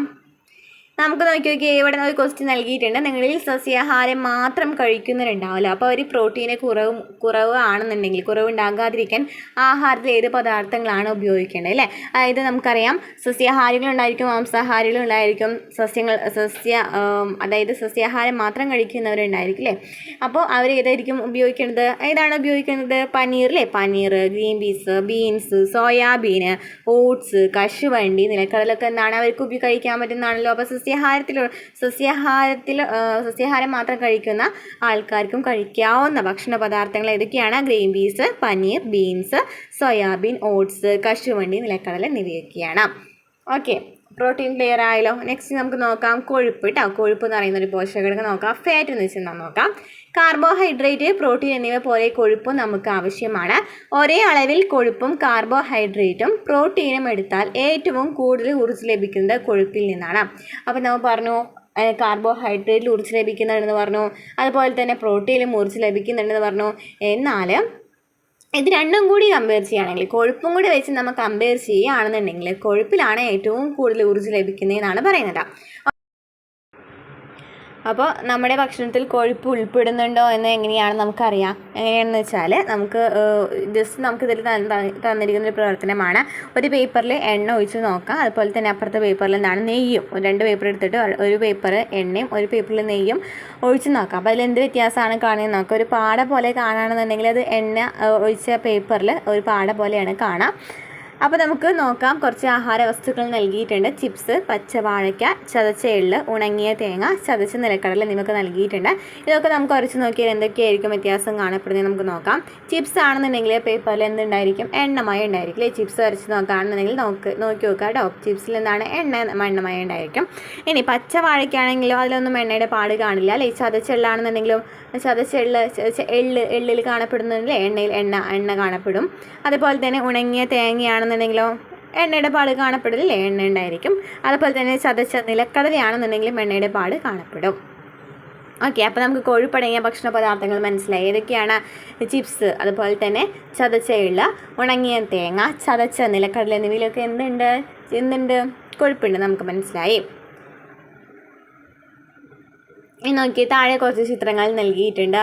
എന്തൊക്കെയാണ് നൽകിയിട്ടുള്ളത്? ഫസ്റ്റ് തന്നെ വെളിച്ചെണ്ണ അല്ലേ? വെളിച്ചെണ്ണ. രണ്ടാമത്തിൽ എന്താണ്? നെയ്യ്. അതുപോലെ തന്നെ നെക്സ്റ്റിൽ ഏതാണ്? മീനെണ്ണ കേട്ടോ. മൂന്നാമത്തിൽ നൽകിയിരിക്കുന്നതാണ് മീനെണ്ണയാണ്. മീനെണ്ണ കേട്ടോ. മീനെണ്ണയാണ് നൽകിയിരിക്കുന്നത്. ഇനി നെക്സ്റ്റ് നൽകിയിരിക്കുന്നത് എന്താണ്? വെണ്ണയാണ് അല്ലേ? വെണ്ണയാണ് നമുക്ക് തന്നിരിക്കുന്നത്. ഇനി ഏറ്റവും ലാസ്റ്റ് നമുക്ക് പിക്ചറിൽ നൽകിയിരിക്കുന്നത് എന്താണ്? സൂര്യകാന്തിയുടെ എണ്ണയുണ്ട്. സൂര്യകാന്തിയുടെ എണ്ണയാണ് നെക്സ്റ്റ് നൽകിയിരിക്കുന്നത്. അപ്പോൾ ഫസ്റ്റ് വെളിച്ചെണ്ണ, പിന്നെ നെയ്യ്, പിന്നെ എന്താണ്? മീനെണ്ണ, വെണ്ണ, സൂര്യകാന്തിയുടെ എണ്ണ എന്നിവ നൽകിയിട്ടുണ്ട് അല്ലേ? ഇതിൽ നിന്ന് നമുക്ക് സസ്യജന്യ കൊഴുപ്പുകളും ജന്തുജന്യ കൊഴുപ്പുകളും നമുക്ക് തരംതിരിക്കാമല്ലോ. ഏതാണ് സസ്യജന്യ കൊഴുപ്പ്? വെളിച്ചെണ്ണ എന്ന് പറയുന്നത് എന്താണ്? സസ്യജന്യ കൊഴുപ്പാണ്. അതുപോലെ തന്നെ സൂര്യകാന്തിയുടെ അല്ലേ, നമ്മൾ പറഞ്ഞു സൂര്യകാന്തി എണ്ണ ഉണ്ടെന്ന് പറഞ്ഞു അല്ലേ? ഈ സൂര്യകാന്തിയുടെ എണ്ണ എന്ന് പറയുന്നത് എന്താണ്? സസ്യജന്യ കൊഴുപ്പാണ്. ഇനി ജന്തുജന്യ കൊഴുപ്പ് ഏതൊക്കെയാണ്? മത്സ്യ എണ്ണ, അതുപോലെ തന്നെ നെയ്യ്, അതുപോലെ തന്നെ വെണ്ണ എന്നിവയ്ക്ക് എന്താണ്? ജന്തുജന്യ കൊഴുപ്പുകളാണ്. ഓക്കെ, ക്ലിയർ ആയല്ലോ. പച്ചക്കറി, അരി, ഗോതമ്പ് തുടങ്ങിയ മിക്കവാറും എല്ലാ ഭക്ഷ്യവസ്തുക്കളിലും ചെറിയ അളവിൽ കൊഴുപ്പടങ്ങിയിട്ടുണ്ട്. അപ്പോൾ ഇത് കൂടാതെ തന്നെ നമുക്ക് പച്ചക്കറിയും അരിയും ഗോതമ്പ് വെച്ച് നോക്കുകയാണെങ്കിൽ അതിലും ചെറുതായിട്ടൊരു കൊഴുപ്പ് ഉണ്ടെന്നുള്ളത് മനസ്സിലാക്കാം. ഇനി എന്താണ് കൊളസ്ട്രോൾ എന്ന് പറയുന്നത്? എന്താണ് കൊളസ്ട്രോൾ? കൊഴുപ്പടങ്ങിയ ഭക്ഷണം കൂടുതൽ കഴിക്കുന്നത് നല്ലതല്ല എന്ന് ഡോക്ടർമാർ നിർദ്ദേശിക്കുന്നത് കേട്ടിട്ടില്ലേ? എന്താകും കാരണം? കൊഴുപ്പിൻ്റെ ഒരു രൂപമാണ് കൊളസ്ട്രോൾ. കൊളസ്ട്രോൾ എന്ന് പറയുന്നത് കൊഴുപ്പിൻ്റെ ഒരു രൂപമാണ്. മിതമായ അളവിൽ കൊളസ്ട്രോൾ ശരീരത്തിന് ആവശ്യമാണ്. എന്നാൽ രക്തത്തിൽ കൊളസ്ട്രോൾ അധികമായാൽ അത് രക്തക്കുഴലുകളുടെ ഉൾഭിത്തിയിൽ അടിഞ്ഞുകൂടുകയും രക്തത്തിൻ്റെ ഒഴുക്കിനെ തടസ്സപ്പെടുത്തുകയും ചെയ്യും. ഇത് ഹൃദ്രോഗം, പക്ഷാഘാതം തുടങ്ങിയ ഗുരുതര രോഗങ്ങൾക്ക് കാരണമാകും. അപ്പോൾ എന്താണ് കൊളസ്ട്രോൾ എന്ന് പറയുന്നത്? കൊഴുപ്പിൻ്റെ ഒരു രൂപമാണ് കൊളസ്ട്രോൾ എന്ന് പറയുന്നത്. ഈ കൊളസ്ട്രോൾ കൂടാണെന്നുണ്ടെങ്കിൽ നമുക്ക് നമ്മുടെ ശരീരത്തിൽ കൊളസ്ട്രോൾ ആവശ്യമാണ്, പക്ഷെ അത് കുറച്ചളവിൽ മാത്രം മതി. അത് കൂടാണെന്നുണ്ടെങ്കിൽ രക്തത്തിൽ കൊളസ്ട്രോൾ അധികമാകുകയാണെന്നുണ്ടെങ്കിൽ രക്തക്കുഴലുകളുടെ ഉൾഭിത്തിയിൽ അടിഞ്ഞുകൂടും. എന്ത് ചെയ്യും? കൊളസ്ട്രോൾ അടിഞ്ഞുകൂടാണ്. രക്തക്കുഴലുകളുടെ ഉൾഭിത്തിയിൽ അടിഞ്ഞുകൂടാണ്. അപ്പോൾ രക്തത്തിന് മര്യാദയ്ക്ക് ഒഴുകാൻ പറ്റില്ല അല്ലേ? അപ്പോൾ അങ്ങനെ രക്തം ഒഴുകുന്നത് തടസ്സപ്പെടാത്താണ് ചെയ്യുന്നത്. അപ്പോൾ എന്ത് സംഭവിക്കും? ഹൃദ്രോഗം, പക്ഷാഘാതം തുടങ്ങിയ ഗുരുതര രോഗങ്ങൾക്ക് ഇത് കാരണമാകും. അത് കാരണമാണ് കൊളസ്ട്രോൾ അടങ്ങിയ ഭക്ഷണങ്ങൾ നമ്മൾ കുറയ്ക്കാനായിട്ട് പറയുന്നത് കേട്ടോ. നെക്സ്റ്റ് നമുക്ക് നോക്കാം വിറ്റാമിനുകൾ. വിറ്റാമിനുകൾ എന്ന് വെച്ചാൽ എന്താണ്? വിറ്റാമിനുകൾ എന്ന് കേട്ടിട്ടുണ്ടല്ലേ? ശരീരത്തിൻ്റെ വളർച്ചയ്ക്കും ആരോഗ്യത്തിനും ചെറിയ അളവിൽ അത്യാവശ്യമുള്ള പോഷകഘടകങ്ങളാണ് വിറ്റാമിനുകൾ എന്ന് പറയുന്നത്. അപ്പോൾ വിറ്റാമിൻ എന്ന് വെച്ചാൽ എന്താണ്? ശരീരത്തിൻ്റെ വളർച്ചയ്ക്കും ആരോഗ്യത്തിനും ചെറിയ അളവിൽ അത്യാവശ്യമുള്ള ഘടകമാണ് വിറ്റാമിനുകൾ. അപ്പോൾ വിറ്റാമിനുകളെ കുറിച്ചൊക്കെ നമ്മൾ ഡീറ്റെയിൽ ആയിട്ട് SCERT പോയിന്റ്സ് വെച്ചിട്ടും അല്ലാതെ നമ്മൾ കുറേ ക്ലാസ് എടുത്തിട്ടുണ്ടായിരുന്നു കേട്ടോ. അപ്പോൾ എന്താണ് വിറ്റാമിനുകളെ കുറിച്ച് നമുക്ക് ഈ ചാപ്റ്ററിൽ എന്താണ് പറയുന്നത് നോക്കാം. ഡോക്ടറോട് പറയുന്നുണ്ട്, ഡോക്ടർ എൻ്റെ മകൻ പല്ല് തേക്കുമ്പോഴും കട്ടിയുള്ള ആഹാര സാധനങ്ങൾ ചവയ്ക്കുമ്പോഴും മോണയിൽ നിന്ന് രക്തം വരുന്നുണ്ട്. എന്തായിരിക്കും കാരണം എന്ന് പറയുന്നുണ്ട്. അപ്പോൾ എന്താ പറയുന്നത്? മോണയിലെ രക്തസ്രാവം വൈറ്റമിൻ ഡി കുറവ് മൂലമാണ്. മരുന്നിനൊപ്പം വൈറ്റമിൻ സി ധാരാളം അടങ്ങിയ ഭക്ഷണം കൂടി കഴിക്കണം. അപ്പോൾ വൈറ്റമിൻ എയും ബിയും ഒക്കെ ഉണ്ട്. വൈറ്റമിൻ എയും ബിയും ഒക്കെ ഉണ്ടോ എന്ന് ഒരു കുട്ടി ചോദിക്കുന്നുണ്ട് അല്ലേ? നമുക്കറിയാം വൈറ്റമിൻ എന്ന് പറയുന്നത് ജലത്തിൽ ലയിക്കുന്നതും അതുപോലെ തന്നെ കൊഴുപ്പ് ലയിക്കുന്നതുമായിട്ടുള്ള 2 വിഭാഗങ്ങളാണുള്ളത്. അതിൽ നമുക്ക് ഏതൊക്കെയാണ്? ജലത്തിൽ ലയിക്കുന്നവ ഏതൊക്കെയാണ്? ജലത്തിൽ ലയിക്കുന്ന അറിയുന്നതല്ലേ? വൈറ്റമിൻ ബിയും വൈറ്റമിൻ സിയും എന്ന് പറയുന്നത് ജലത്തിൽ ലയിക്കുന്നവയാണ്. എന്നാൽ കൊഴുപ്പ് ലയിക്കുന്നവയാണ് vitamin K, vitamin E, vitamin D, vitamin A അല്ലേ? കേടാണ് അല്ലേ? അപ്പോൾ കേടാണ്. കൊഴുപ്പ് എന്ന് പറയുന്നത് കേടാണ് മനുഷ്യ ശരീരത്തിന് പഠിച്ചു വയ്ക്കുക. അപ്പോൾ കേടാ vitamin K, vitamin E, vitamin D, vitamin A എന്നിവ എന്താണ്? കൊഴുപ്പ് ലയിക്കുന്ന വൈറ്റാമിനുകളാണ്. അതുപോലെ തന്നെ വൈറ്റമിൻ ബിയും വൈറ്റമിൻ സിയും ജലത്തിൽ ലയിക്കുന്ന വിറ്റാമിൻസ് ആണ് അല്ലേ? ഓക്കെ. അപ്പോൾ നമ്മുടെ കുട്ടിയുടെ മോണയിൽ നിന്ന് രക്തസ്രാവം വരുന്നതിന് കാരണം എന്തായിരിക്കും? വൈറ്റമിൻ സിയുടെ കുറവ് മൂലമാണ് എന്നാണ് പറയുന്നത്. ഈ ഒരു ക്വസ്റ്റ്യൻ ഇതുപോലെ തന്നെ ചോദിച്ചിട്ടുണ്ട് കേട്ടോ. PSC ചോദിച്ചിട്ടുണ്ട്, മോണയിൽ അധികം രക്തസ്രാവം ഉണ്ടാവുകയാണെന്നുണ്ടെങ്കിൽ എന്തിൻ്റെ കുറവ് മൂലമാണെന്നുള്ളത് ചോദിച്ചിട്ടുണ്ട്. വൈറ്റമിൻ സിയുടെ കുറവ് മൂലമാണെന്ന് പഠിച്ചു വയ്ക്കാം.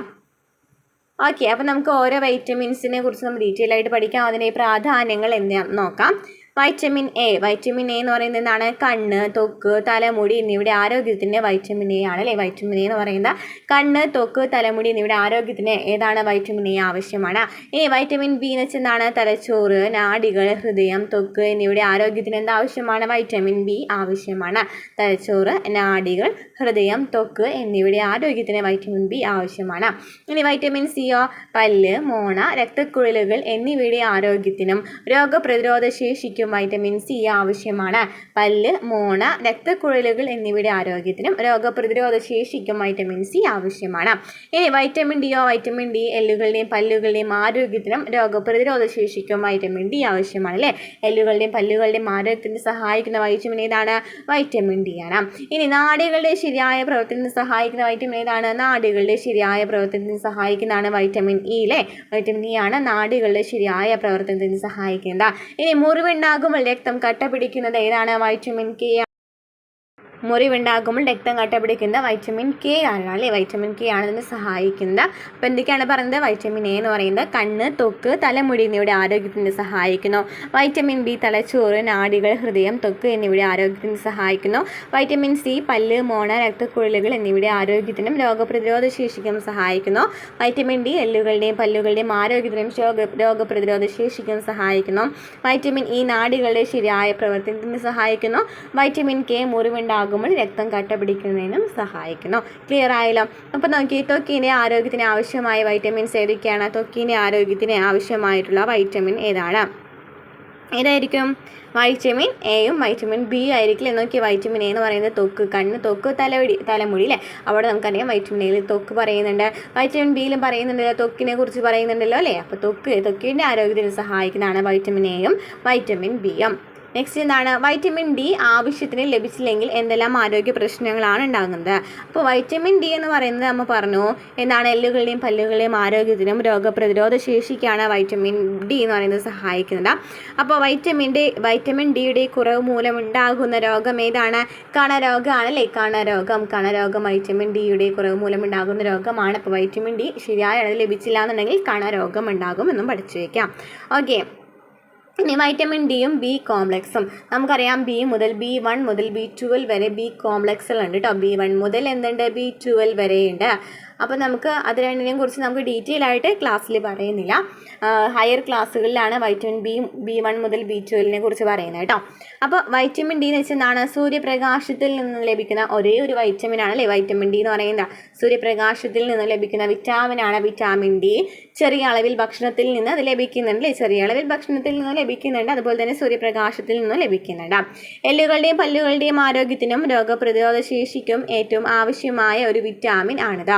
വിറ്റാമിൻ ഡിയുടെ കുറവ് മൂലം കുട്ടികളിൽ എല്ലുകൾ ദുർബലമായോ മൃദുവായോ മാറുന്ന അവസ്ഥയാണ് കണ എന്ന് പറയുന്നത്. വിറ്റാമിൻ ഡിയുടെ കുറവ് മൂലം കുട്ടികളിൽ എല്ലുകൾ ദുർബലമായോ മൃദുവായോ മാറുന്ന അവസ്ഥയാണ് കണ എന്ന് പറയുന്നത്. വിറ്റാമിൻ ഡി ലഭിക്കുന്നതിനായി സൂര്യപ്രകാശം ഏൽക്കുന്നത് നല്ലതാണ്. ഓക്കെ, അപ്പോൾ വിറ്റാമിൻ ഡിയുടെ കുറവ് മൂലം കുട്ടികളിൽ എല്ലുകൾ ദുർബലമായോ മൃദുവായോ മാറുന്ന അവസ്ഥയെ നമ്മൾ എന്താണ് പറയുന്നത്? കണ എന്നാണ് പറയുന്നത്. വിറ്റാമിൻ ഡി ലഭിക്കുന്നതിനായിട്ട് സൂര്യപ്രകാശം ഏൽക്കുന്നതും നല്ലതാണ്. നമ്മുടെ ശാരീരിക പ്രവർത്തനങ്ങൾക്ക് വളരെ അത്യാവശ്യം വേണ്ട ഒരു കൂട്ടം വിറ്റാമിനുകളാണ് ബി കോംപ്ലക്സ്. അപ്പോൾ ബി കോംപ്ലക്സ് എന്ന് പറയുന്നത് എന്താണ്? നമ്മുടെ ശാരീരിക പ്രവർത്തനങ്ങൾക്ക് അത്യാവശ്യമായിട്ടുള്ള വിറ്റാമിനാണ് വിറ്റാമിൻ ബി കോംപ്ലക്സ്. 8 തരം ബി വിറ്റാമിനുകളുടെ കൂട്ടമാണിത്. ആരോഗ്യം നിലനിർത്തുന്നതിൽ വിറ്റാമിൻ ബി കോംപ്ലക്സ് നിർണായക പങ്ക് വഹിക്കുന്നു. കോശത്തിൻ്റെ ആരോഗ്യം, ചുവന്ന രക്താണുക്കളുടെ വളർച്ച, കാഴ്ചശക്തി, നാഡീപ്രവർത്തനം, ഹൃദയ സംബന്ധമായ ആരോഗ്യം എന്നിവയെല്ലാം ബി കോംപ്ലക്സ് ആവശ്യമാണ്. കോശത്തിൻ്റെ ആരോഗ്യം, ചുവന്ന രക്താണുക്കളുടെ വളർച്ച, കാഴ്ചശക്തി, നാഡീപ്രവർത്തനം, ഹൃദയ സംബന്ധമായ ആരോഗ്യം എന്നിവയ്ക്കെല്ലാം എന്താവശ്യമാണ്? ബി കോംപ്ലക്സ് ആവശ്യമാണ്. ഇനി വിറ്റാമിനുകളുടെ കുറവ് മൂലമുണ്ടാവുന്ന ശാരീരിക പ്രശ്നങ്ങൾ ഒഴിവാക്കാൻ ഏതെല്ലാം ആഹാരങ്ങളാണ് കഴിക്കേണ്ടത്?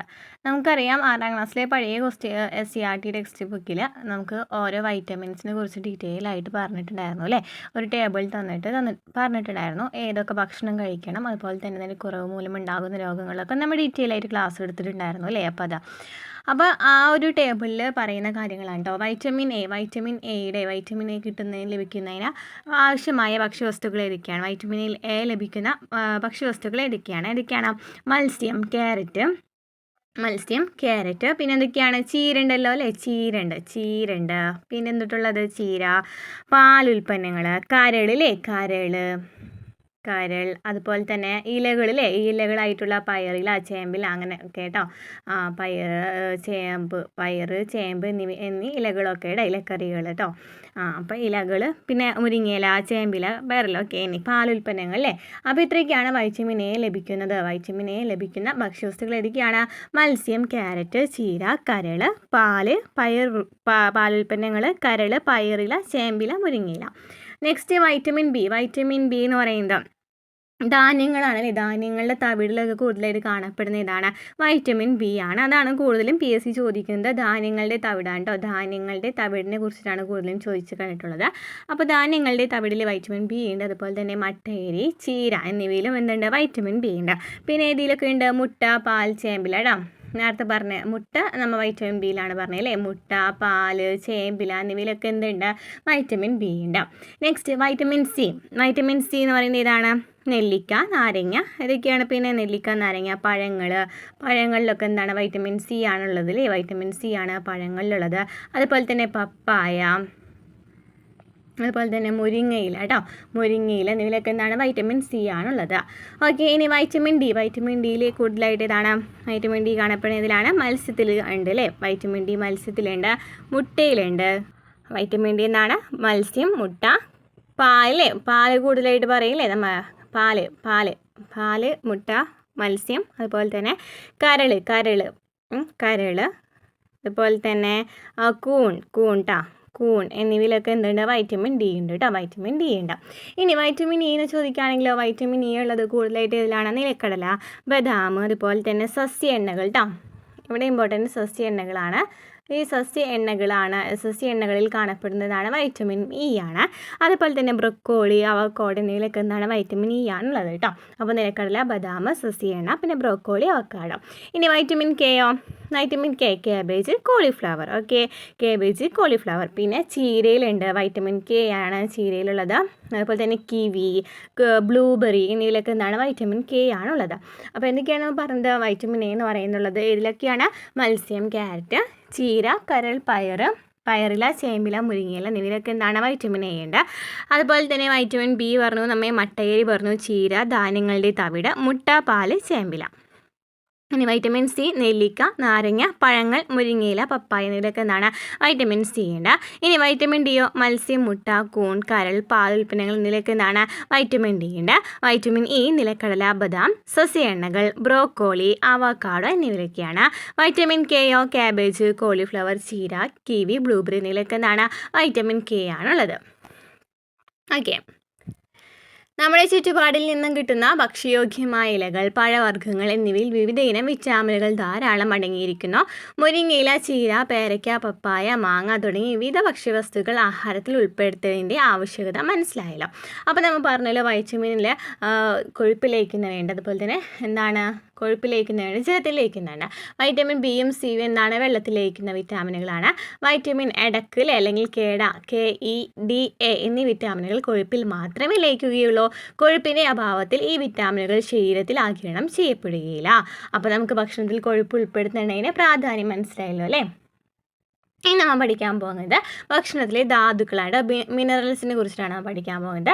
അപ്പോൾ അയൺ ഗുളികയൊക്കെ വരുന്നത് ഈ ധാതുക്കളുമായി ബന്ധപ്പെട്ടാണ്. ഈ അയൺ, കാൽസ്യം, അയഡിൻ എന്നിവയൊക്കെ എന്താണ് ധാതുക്കളാണ്. നമുക്ക് നോക്കാം. അയൺ എന്ന് പറയുന്ന ഒരു ധാതുവാണ്. നമുക്കറിയാം അയൺ ഗുളിക കൊടുക്കാറുണ്ട് അല്ലേ, സ്കൂളിലൊക്കെ നമുക്ക് അയൺ ഗുളിക നൽകാറുണ്ട്. അപ്പോൾ എന്തിനാണ് ഈ അയൺ ഗുളിക എന്തിനാണെന്ന് പറയാൻ പോകുന്നത്. അയൺ എന്ന് പറയുന്നത് എന്താണ് ഒരു ധാതുവാണ്. ഇത്തരം ചില ധാതുക്കൾ ശരീരത്തിൻ്റെ ശരിയായ വളർച്ചയ്ക്കും ആരോഗ്യത്തിനും അത്യന്താപേക്ഷിതമാണ്. ഏതൊക്കെ ധാതുക്കളാണ് നമുക്ക് വേണ്ടത്, അവ ഓരോന്നും നമ്മുടെ വളർച്ചയ്ക്കും ആരോഗ്യത്തിനും സഹായമാകുന്നത് എങ്ങനെയാണ് നമുക്ക് നോക്കിയാലോ. അയൺ എന്ന് പറയുന്നത് എന്താണ് പ്രധാന ധാതുവാണ്. ഒരു അയൺ എന്ന് പറയുന്നത് അയൺ നമ്മൾ എന്താ പറയുക, ഇരുമ്പ് എന്ന് പറയാം അല്ലേ. ഇനി അയണുള്ള ഭക്ഷണങ്ങൾ ഏതൊക്കെയാണ്, ആഹാരങ്ങൾ ഏതൊക്കെയാണ്. ഇലക്കറികൾ, ശർക്കര, മത്സ്യം, കരൾ എന്നിവയിലേക്ക് എന്താണ് അയൺ കൂടുതലായിട്ട് കാണപ്പെടുന്നുണ്ട്. ഇലക്കറികൾ, ശർക്കര, മത്സ്യം, കരൾ എന്നിവയിലേക്ക് എന്താണ് അയൺ കൂടുതലായി കാണപ്പെടുന്നുണ്ട്. ഇനി അയണിൻ്റെ പ്രാധാന്യം എന്താണ്.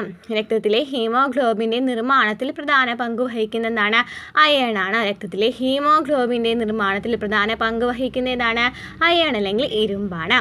Next calcium. നമ്മൾ പറഞ്ഞല്ലേ കാൽസ്യം പാല്, മുട്ട, ഇലക്കറികൾ, മത്സ്യം എന്നിവയിലേക്കാണ് കൂടുതലായിട്ട് കാണപ്പെടുന്നത്. കാൽസ്യം പാൽ, മുട്ട, ഇലക്കറികൾ, മത്സ്യം എന്നിവയിലാണ് കൂടുതലായിട്ട് കാണപ്പെടുന്നത്. കാൽസ്യം എന്ന് പറയുന്നത് എന്തിനാണ് സഹായിക്കുന്നതാണ്, എല്ലുകളുടെയും പല്ലുകളുടെയും നിർമ്മാണത്തിനും രക്തം കട്ടപിടിക്കുന്നതിനും സഹായിക്കുന്നതാണ് കാൽസ്യമാണ്. അപ്പോൾ നമുക്ക് കാൽസ്യം ഇമ്പോർട്ടൻ്റ് ആണ്, പഠിച്ചു വയ്ക്കുക കേട്ടോ. എപ്പോഴും ചോദിക്കാറുണ്ട് എല്ലുകളുടെയും പല്ലുകളുടെയും നിർമ്മാണത്തിന് സഹായിക്കുന്ന ധാതു ഏതാണ്, എപ്പോഴും ചോദിക്കാറുണ്ട് കാൽസ്യമാണ്. ഇനി അയഡിൻ. അയഡിൻ കൂടുതലായിട്ട് കാണപ്പെടുന്നത് കടൽ വിഭവങ്ങളിലാണ്. തൈറോയിഡ് ഗ്രന്ഥിയുടെ പ്രവർത്തനത്തിന് സഹായിക്കുന്നതാണ് അയഡിൻ. തൈറോയിഡ് ഗ്രന്ഥിയുടെ പ്രവർത്തനത്തിന് സഹായിക്കുന്നത് ഏതാണ് അയഡിനാണ്. അയഡിൻ കൂടുതലായിട്ട് കാണപ്പെടുന്ന ഏതിലാണ് കടൽ വിഭവങ്ങളിലാണ്. ഓക്കെ, പഠിച്ചല്ലോ. അപ്പോൾ ഇരുമ്പെന്ന് പറയുന്നത് ഇലക്കറികളിലും ശർക്കര, മത്സ്യം എന്നിവയിലൊക്കെ കൂടുതലായിട്ട് കാണപ്പെടുന്ന എന്താണ് അയണാണ്. രക്തത്തിലെ ഹീമോഗ്ലോബിൻ്റെ നിർമ്മാണത്തിന് പ്രധാന പങ്ക് വഹിക്കുന്ന ഏതാണ് അയൺ അല്ലെങ്കിൽ ഇരുമ്പാണ്. ഇനി കാൽസ്യം എന്ന് പറയുന്നത് പാല്, മുട്ട, ഇലക്കറികൾ, മത്സ്യം എന്നിവയിലാണുള്ളത്. അതുപോലെ തന്നെ ഇതിൻ്റെ പ്രാധാന്യം എന്താണ് എല്ലുകളുടെയും പല്ലുകളുടെയും നിർമ്മാണത്തിനും രക്തം കട്ടപിടിക്കുന്നതിന് സഹായിക്കുന്നത് ഏതാണ് കാൽസ്യമാണ്. ഇനി അയഡിനോ. അയഡിൻ എന്ന് പറയുന്നത് കൂടുതലായിട്ട് കാണപ്പെടുന്ന ഏതിലാണ് കടൽ വിഭവങ്ങളിലാണ്. തൈറോയ്ഡ് ഗ്രന്ഥിയുടെ പ്രവർത്തനത്തിന് സഹായിക്കുന്ന ഏതാണ് അയഡിനാണ്.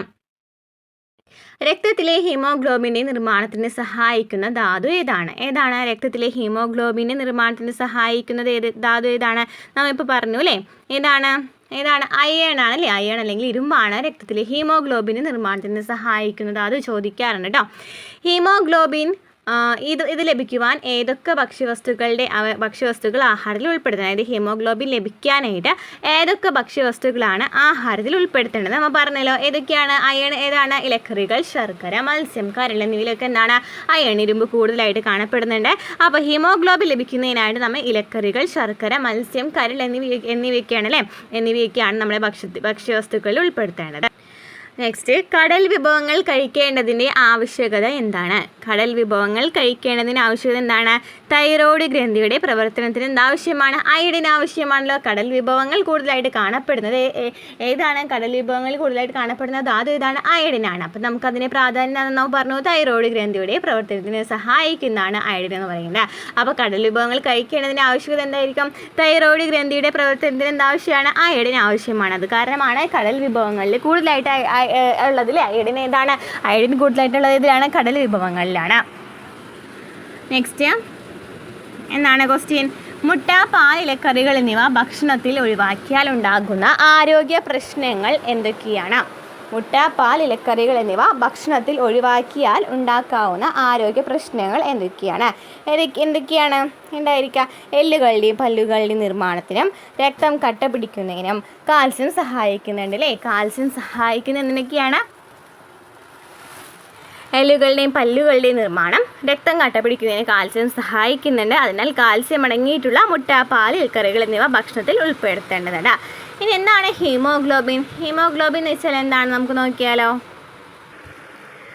ചുവന്ന രക്താണുക്കളിൽ കാണപ്പെടുന്ന വർണ്ണവസ്തുവാണ് ഹീമോഗ്ലോബിൻ. അപ്പോൾ ഹീമോഗ്ലോബിൻ കൂടുതലായിട്ട് കാണപ്പെടുന്നത് ഏതിലാണ്?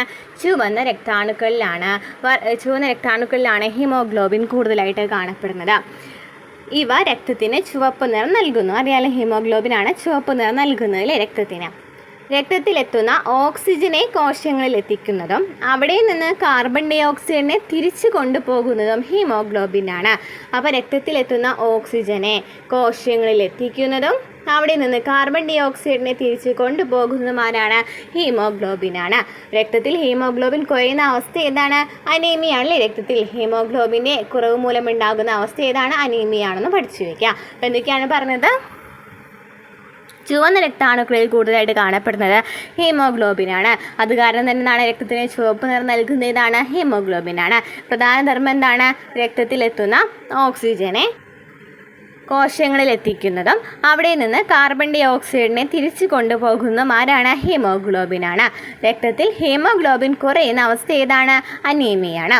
ഓക്കെ, ക്ലിയർ ആയല്ലോ. ഇനി നമുക്ക് പഠിക്കാൻ പോകുന്നത് എന്താണ്? അപര്യാപ്ത രോഗങ്ങളാണ് കേട്ടോ. അപര്യാപ്ത രോഗങ്ങൾ നോക്കാം. Deficiency disease.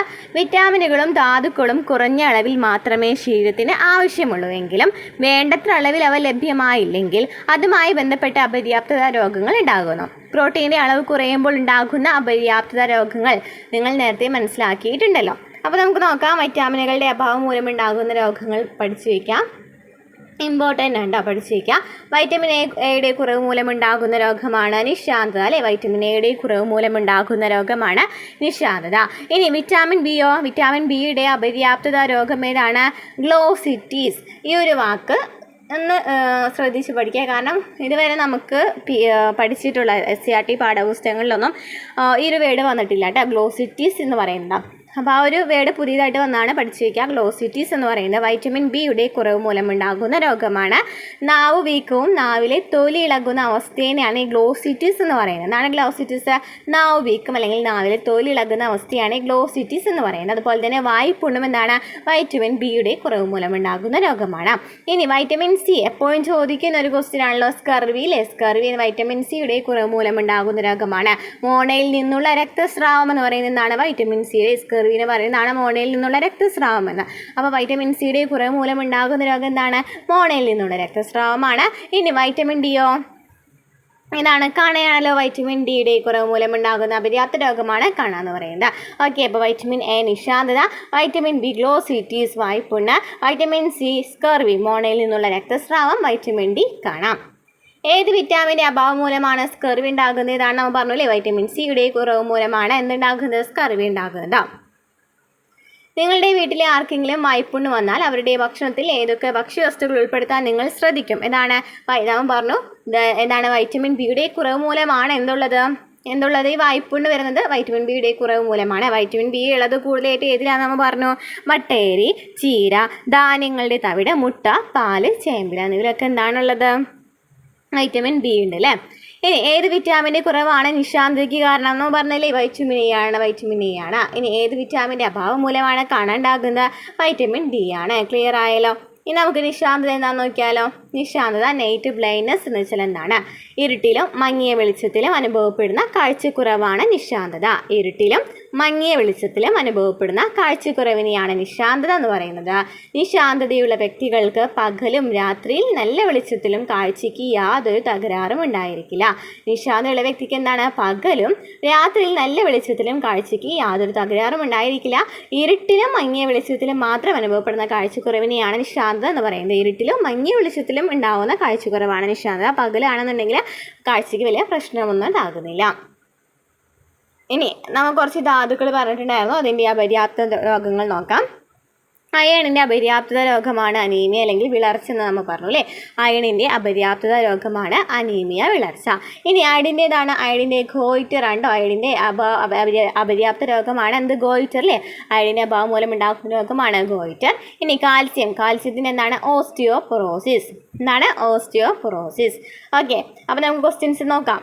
അയണിൻ്റെ അഭാവം മൂലമുണ്ടാകുന്ന രോഗാവസ്ഥ ഏതാണ്, നമ്മൾ പറഞ്ഞല്ലോ, ഏതാണ് അനീമിയാണ്, വിളർച്ചയാണെന്ന് പറഞ്ഞില്ലേ, അനീമിയ. ഓക്കെ, ഗോയിറ്റർ രോഗമുണ്ടാകാതിരിക്കാൻ നാം ഭക്ഷണത്തിൽ ഉൾപ്പെടുത്തേണ്ട ആഹാര വസ്തുക്കൾ ഏതൊക്കെയാണ്? നമ്മൾ പറഞ്ഞല്ലോ, ഗോയിറ്റർ എന്ന് പറയുന്നത് ഏതിൻ്റെ അപര്യാപ്ത രോഗമാണ്, അയഡിൻ്റെ അപര്യാപ്ത രോഗമാണ്. അയഡിൻ കൂടുതലായിട്ടുള്ളത് ഏതിലാണ്, കടൽ വിഭവങ്ങളിലാണ്. അപ്പോൾ നമുക്ക് കടൽ വിഭവങ്ങളാണല്ലേ കൂടുതലായിട്ട് കഴിക്കേണ്ടത്. എന്ത് കാരണമാണ് അങ്ങനെ പറഞ്ഞത്, അയഡിൻ്റെ കുറവ് മൂലമാണ് ഗോയിറ്റർ ഉണ്ടാകുന്നത്. സമുദ്ര വിഭവങ്ങളിൽ നിന്നാണ് അയഡിൻ കൂടുതലായിട്ട് ലഭിക്കുന്നത്. നെക്സ്റ്റ് ക്വസ്റ്റ്യൻ എന്താണ്, ഓസ്റ്റിയോപൊറോസിസ് ഉണ്ടാകാതിരിക്കാൻ ഏതൊക്കെ തരം ഭക്ഷ്യവസ്തുക്കൾ നമ്മുടെ ആഹാരത്തിൽ ഉൾപ്പെടുത്തണം? ഏതൊക്കെയാണ്? ഓസ്റ്റിയോപൊറോസിസ് എന്ന് പറയുന്നത് ഏതിൻ്റെ കുറവ് മൂലമാണെന്ന് നമ്മൾ പറഞ്ഞു. ഏതിൻ്റെ കുറവ് മൂലമാണ്? കാൽസ്യത്തിൻ്റെ കുറവ് മൂലമാണ്. അപ്പോൾ ഈ കാൽസ്യം നമ്മുടെ ഏതിലൊക്കെയാണ് കാൽസ്യം ഉള്ളത്? പാലുൽപ്പന്നങ്ങൾ, ഇലക്കറികൾ, മുട്ട, മത്സ്യം എന്നിവയിലൊക്കെ എന്തൊക്കെയുണ്ട്? കാൽസ്യം ഉണ്ട് അല്ലേ, കാൽസ്യം ഉണ്ട്. നെക്സ്റ്റ് എന്താണ്, എന്തിനാണ് സ്കൂളിൽ അയൺ ഗുളിക വിതരണം ചെയ്യുന്നത്? എന്താണ് അയൺ ഗുളിക എന്തിനുള്ളതാണ്? അനീമിയയ്ക്ക് അല്ലെ, അനീമിയയ്ക്ക് കാരണമാകുന്ന അയണിൻ്റെ കുറവ് തടയുന്നതിനായിട്ടാണ് സ്കൂളുകളിൽ അയൺ ഗുളിക വിതരണം ചെയ്യുന്നത്. ഓക്കെ, ക്ലിയർ ആയല്ലോ. നമുക്കിനി എന്താണ് രോഗം, ഓസ്റ്റിയോപൊറോസിസും ഗോയിറ്റർ എന്താണെന്ന് നമുക്ക് നോക്കാം. ഓസ്റ്റിയോപൊറോസിസ് എന്ന് വെച്ചാൽ എന്താണ്, അസ്ഥികളിലെ ധാതുക്കളുടെ സാന്ദ്രത കുറയുന്നത് മൂലം എല്ലുകളുടെ കട്ടി കുറഞ്ഞ് ദുർബലമാകുന്ന അവസ്ഥയാണ് ഓസ്റ്റിയോപൊറോസിസ് അല്ലെങ്കിൽ അസ്ഥിക്ഷയം എന്ന് പറയുന്നത്. എന്താണ്, അസ്ഥികളിലെ ധാതുക്കളുടെ സാന്ദ്രത കുറയുന്നത് മൂലം എല്ലുകളുടെ കട്ടി കുറഞ്ഞ് ദുർബലമാകുന്ന അവസ്ഥയാണ് ഓസ്റ്റിയോപൊറോസിസ് അല്ലെങ്കിൽ അസ്ഥിക്ഷയം എന്ന് പറയുന്നത്. എല്ലുകളുടെ ബലക്ഷയം, പൊട്ടൽ എന്നിവയ്ക്ക് ഇത് കാരണമാകുന്നുണ്ട്. അപ്പോൾ എന്താണ് ഓസ്റ്റിയോപൊറോസിസ്? അസ്ഥികളിലെ ധാതുക്കളുടെ സാന്ദ്രത കുറയുന്നത് മൂലം എല്ലുകളുടെ കട്ടി കുറഞ്ഞ് ദുർബലമാകുന്ന അവസ്ഥയാണ് ഓസ്റ്റിയോപൊറോസിസ് എന്ന് പറയുന്നത്. അല്ലെങ്കിൽ ഓസ്റ്റിയോപൊറോസിസ് എന്ന് പറയാം, മലയാളത്തിൽ അസ്ഥിക്ഷയം എന്ന് പറയാം അല്ലേ. എല്ലുകളുടെ ബലക്ഷയം, പൊട്ടൽ എന്നിവയ്ക്ക് കാരണമാകുന്നുണ്ട്. ഇനി എന്താണ് ഗോയിറ്റർ? ഗോയിറ്റർ എന്ന് വെച്ചാൽ എന്താണ്, നാം കഴിക്കുന്ന ഭക്ഷണത്തിൽ അയഡിൻ്റെ അഭാവം മൂലം തൊണ്ടയിലെ തൈറോയ്ഡ് ഗ്രന്ഥി വലുതാകുന്ന അവസ്ഥയാണ് സിമ്പിൾ ഗോയിറ്റർ അല്ലെങ്കിൽ തൊണ്ടമുഴ എന്ന് പറയുന്നത്. നാം കഴിക്കുന്ന ഭക്ഷണത്തിൽ എന്തിൻ്റെ അഭാവമാണ്? അയഡിൻ്റെ അഭാവം മൂലം ഉണ്ടാകുന്ന രോഗമാണ് ഗോയിറ്റർ എന്ന് നമ്മൾ പറഞ്ഞു. തൈറോയ്ഡ് ഗ്രന്ഥി വലുതാകുന്ന അവസ്ഥയാണ് സിമ്പിൾ ഗോയിറ്റർ അല്ലെങ്കിൽ തൊണ്ടമുഴ എന്ന് പറയുന്നത്. തൈറോയ്ഡ് ഗ്രന്ഥിയുടെ ഹോർമോൺ ഉൽപ്പാദനത്തിന് എന്താവശ്യമാണ്? അയഡിൻ ആവശ്യമാണ്. തൈറോയ്ഡ് ഗ്രന്ഥിയുടെ ഹോർമോൺ ഉൽപ്പാദനത്തിന് എന്താവശ്യമാണ്? അയഡിൻ ആവശ്യമാണ്. ഇനി എന്താണ് പോഷകേതര ഘടകങ്ങൾ എന്ന് വെച്ചാൽ എന്താണ് പോഷകേതര ഘടകങ്ങൾ? പോഷക ഘടകങ്ങളെ പോലെ തന്നെ പ്രധാനപ്പെട്ട മറ്റു ചില ഘടകങ്ങളും നമ്മുടെ ആരോഗ്യത്തിന് ആവശ്യമാണ്. അപ്പോൾ ഫോർ എക്സാമ്പിളാണ് നമ്മൾ പറയുന്നത് നാരുകൾ. എന്താണ് പറയുന്നത്? നാരുകൾ കേട്ടോ. നാരുകൾ എന്ന് വെച്ചാൽ എന്താണ്? സസ്യാഹാരത്തിലൂടെ ലഭിക്കുന്നതും ശരീരത്തിന് ദഹിപ്പിക്കാൻ കഴിയാത്തതുമായ സെല്ലുലോസ് ആണ് നാരുകൾ. ചോദിക്കാറുണ്ട്. സസ്യാഹാരത്തിലൂടെ ലഭിക്കുന്നതും ശരീരത്തിന് ദഹിപ്പിക്കാൻ കഴിയാത്തതുമായ സെല്ലുലോസ് ആണ് നാരുകൾ എന്ന് പറയുന്നത്. നാരുകൾ പോഷക ഘടകമല്ല എങ്കിലും ദഹനം, വൻകുടലിലെ വിസർജ്യ വസ്തുക്കളുടെ പുറന്തള്ളൽ എന്നിവ സുഗമമാക്കുന്നത് നാരുകളാണ്. നാരുകൾ പോഷകഘടകമല്ല എങ്കിലും ദഹനം, വൻകുടലിലെ വിസർജ്യ വസ്തുക്കളുടെ പുറന്തള്ളൽ എന്നിവ സുഗമമാക്കുന്നതാണ് നാരുകളാണ്. തവിടടങ്ങിയ ധാന്യങ്ങൾ, ഇലക്കറികൾ, പച്ചക്കറികൾ, വാഴയുടെ പിണ്ടി, വാഴക്കൂമ്പ് തുടങ്ങിയവയിൽ ധാരാളം നാരുകൾ അടങ്ങിയിരിക്കുന്നു. അപ്പം എന്തൊക്കെയാണ് നമ്മൾ പറഞ്ഞത്? തവിടടങ്ങിയ ധാന്യങ്ങൾ, ഇലക്കറികൾ, പച്ചക്കറികൾ, വാഴയുടെ പിണ്ടി, വാഴക്കൂമ്പ് തുടങ്ങിയവയിൽ എന്താണ്? ധാരാളം നാരുകൾ അടങ്ങിയിട്ടുണ്ട്. അപ്പോൾ സസ്യാഹാരത്തിലൂടെ ലഭിക്കുന്നതും ശരീരത്തിന് ദഹിപ്പിക്കാൻ കഴിയാത്തതുമായ സെല്ലുലോസ് ആണ് നാരുകൾ. നാരുകൾ പോഷകഘടകമല്ല എങ്കിലും ദഹനം, വൻകുടലിലെ വിസർജ്യ വസ്തുക്കളുടെ പുറന്തള്ളൽ എന്നിവ സുഗമമാക്കുന്നതാണ് നാരുകളാണ്. തവിടടങ്ങിയ ധാന്യങ്ങൾ, ഇലക്കറികൾ, പച്ചക്കറികൾ, വാഴയുടെ പിണ്ടി, വാഴക്കൂമ്പ് തുടങ്ങിയവയിൽ ധാരാളം നാരുകൾ അടങ്ങിയിട്ടുണ്ട്. ഓക്കെ, നാരുകൾ അടങ്ങിയ ഭക്ഷണം നൽകിയിരുന്നല്ലേ. മാമ്പഴം, അത് മാമ്പഴ ജ്യൂസാക്കി മാറ്റിയില്ലേ. മാമ്പഴ കഷ്ണങ്ങൾ അരിച്ചെടുത്ത് മാമ്പഴ ജ്യൂസ് കണ്ടില്ലേ. ഇതിലേറ്റവും കൂടുതലായിട്ട് നാരുകൾ ഉണ്ടായിരിക്കും ഏതിലായിരിക്കും? അരിച്ചെടുത്ത മാമ്പഴ ജ്യൂസിനേക്കാളും കൂടുതൽ നാരുകൾ ഏതിലായിരിക്കും? മാമ്പഴ കഷ്ണത്തിലായിരിക്കും ഉണ്ടായിരിക്കുക അല്ലേ. പഴങ്ങളുടെ പൾപ്പിലും തൊലിയിലുമാണ് ധാരാളം നാരുകൾ കാണപ്പെടുന്നത്. മാമ്പഴ ജ്യൂസ് അരിച്ചെടുക്കുമ്പോൾ നാരുകളൊക്കെ മാറ്റിയിട്ടാണ് നമ്മൾ കുടിക്കുന്നത് അല്ലേ. ഇനി നമുക്ക് ജലത്തെക്കുറിച്ച് നോക്കിയാലോ. നമ്മുടെ ശരീരത്തിൻ്റെ ഏതാണ്ട് 70% ജലമാണ്. നമ്മുടെ ശരീരത്തിൻ്റെ ഏതാണ്ട് 70% ജലമാണ് അല്ലേ. ദഹനം, രക്തചംക്രമണം, വിസർജനം തുടങ്ങി വിവിധ ശാരീരിക പ്രവർത്തനങ്ങൾക്ക് ജലം ആവശ്യമാണ്. ജലം എന്തിനൊക്കെയാണ് ആവശ്യം? ദഹനം, രക്തചംക്രമണം, വിസർജനം തുടങ്ങി വിവിധ ശാരീരിക പ്രവർത്തനങ്ങൾക്ക് ജലം ആവശ്യമാണ്. മൂത്രം, വിയർപ്പ് മുതലായവയിലൂടെ ശരീരത്തിൽ നിന്ന് ജലനഷ്ടം ഉണ്ടാകുന്നുണ്ട്. അതിനാൽ ധാരാളം ശുദ്ധജലം കുടിക്കണം. കുട്ടികൾ ഒരു ദിവസം 10 മുതൽ 12 ഗ്ലാസ് വരെ വെള്ളം കുടിക്കേണ്ടതുണ്ട്. തക്കാളി, വെള്ളരി, തണ്ണിമത്തൻ തുടങ്ങിയ പച്ചക്കറികളിൽ ധാരാളം ജലം അടങ്ങിയിരിക്കുന്നു. ഇവയും ഭക്ഷണത്തിൽ ഉൾപ്പെടുത്തണം. ഓക്കെ, അപ്പോൾ ജലത്തിൻ്റെ ഇമ്പോർട്ടൻസ് പറഞ്ഞു അല്ലേ. ഇനി എന്താണ് സമീകൃത ആഹാരം എന്ന് വെച്ചാൽ എന്താണ്? ആരോഗ്യം നിലനിർത്തുന്നതിന് നിശ്ചിത അളവിൽ പ്രോട്ടീൻ, കാർബോഹൈഡ്രേറ്റ്, കൊഴുപ്പ്, വിറ്റാമിനുകൾ, ധാതുക്കൾ എന്നിവ അടങ്ങിയിരിക്കുന്ന ഭക്ഷണക്രമം നമ്മൾ ശീലിക്കണം. അതിനെയാണെന്ന് പറയുന്നത് സമീകൃത ആഹാരം എന്ന് പറയുന്നത്.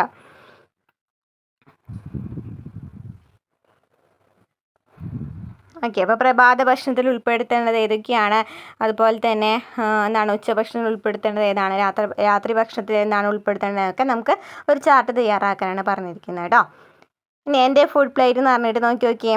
ഫുഡ് പ്ലേറ്റിൽ എന്തൊക്കെയുണ്ട്? പച്ചക്കറികൾ 400 ഗ്രാം ചേർത്തു, പഴങ്ങൾ 100 ഗ്രാം, പയറുവർഗ്ഗങ്ങൾ. അപ്പോൾ എല്ലാത്തിനും, അതായത് എല്ലാ ഭക്ഷ്യവസ്തുക്കളും നമുക്ക് ലഭിക്കുന്ന തരത്തിൽ പ്രോട്ടീൻ ആണെങ്കിലും കാർബോഹൈഡ്രേറ്റ് ആണെങ്കിലും എല്ലാം ലഭിക്കുന്ന തരത്തിലൊരു ഫുഡ് പ്ലേറ്റ് തയ്യാറാക്കണം. അപ്പോൾ അതിനൊരു എക്സാമ്പിളാണ് നൽകിയിരിക്കുന്നത് കേട്ടോ. പാല്, തൈര് 300 ml, അണ്ടിപ്പരിപ്പ് വിത്ത് 30 ഗ്രാം, കൊഴുപ്പ് 27 ഗ്രാം, ധാന്യങ്ങൾ 260 ഗ്രാം അല്ലേ. ഇനി നമുക്ക് എന്താണ് കലോറി എന്ന് പഠിക്കാം. കലോറി എന്ന് വെച്ചാൽ എന്താ നോക്കാം. ഭക്ഷണത്തിലെ ഊർജ്ജത്തിൻ്റെ അളവ് കണക്കാക്കുന്ന യൂണിറ്റാണ് കലോറി. ഭക്ഷണത്തിലെ ഊർജ്ജത്തിൻ്റെ അളവ് കണക്കാക്കുന്ന യൂണിറ്റാണ് കലോറി. ശ്വസനം, രക്തചംക്രമണം തുടങ്ങിയ ശാരീരിക പ്രവർത്തനങ്ങൾ നിർവഹിക്കുന്നതിന് ഊർജ്ജം ആവശ്യമാണ്. ശ്വസനം, രക്തചംക്രമണം തുടങ്ങിയ ശാരീരിക പ്രവർത്തനങ്ങൾ നിർവഹിക്കുന്നതിന് എന്താവശ്യമാണ്? ഊർജ്ജം ആവശ്യമാണ്.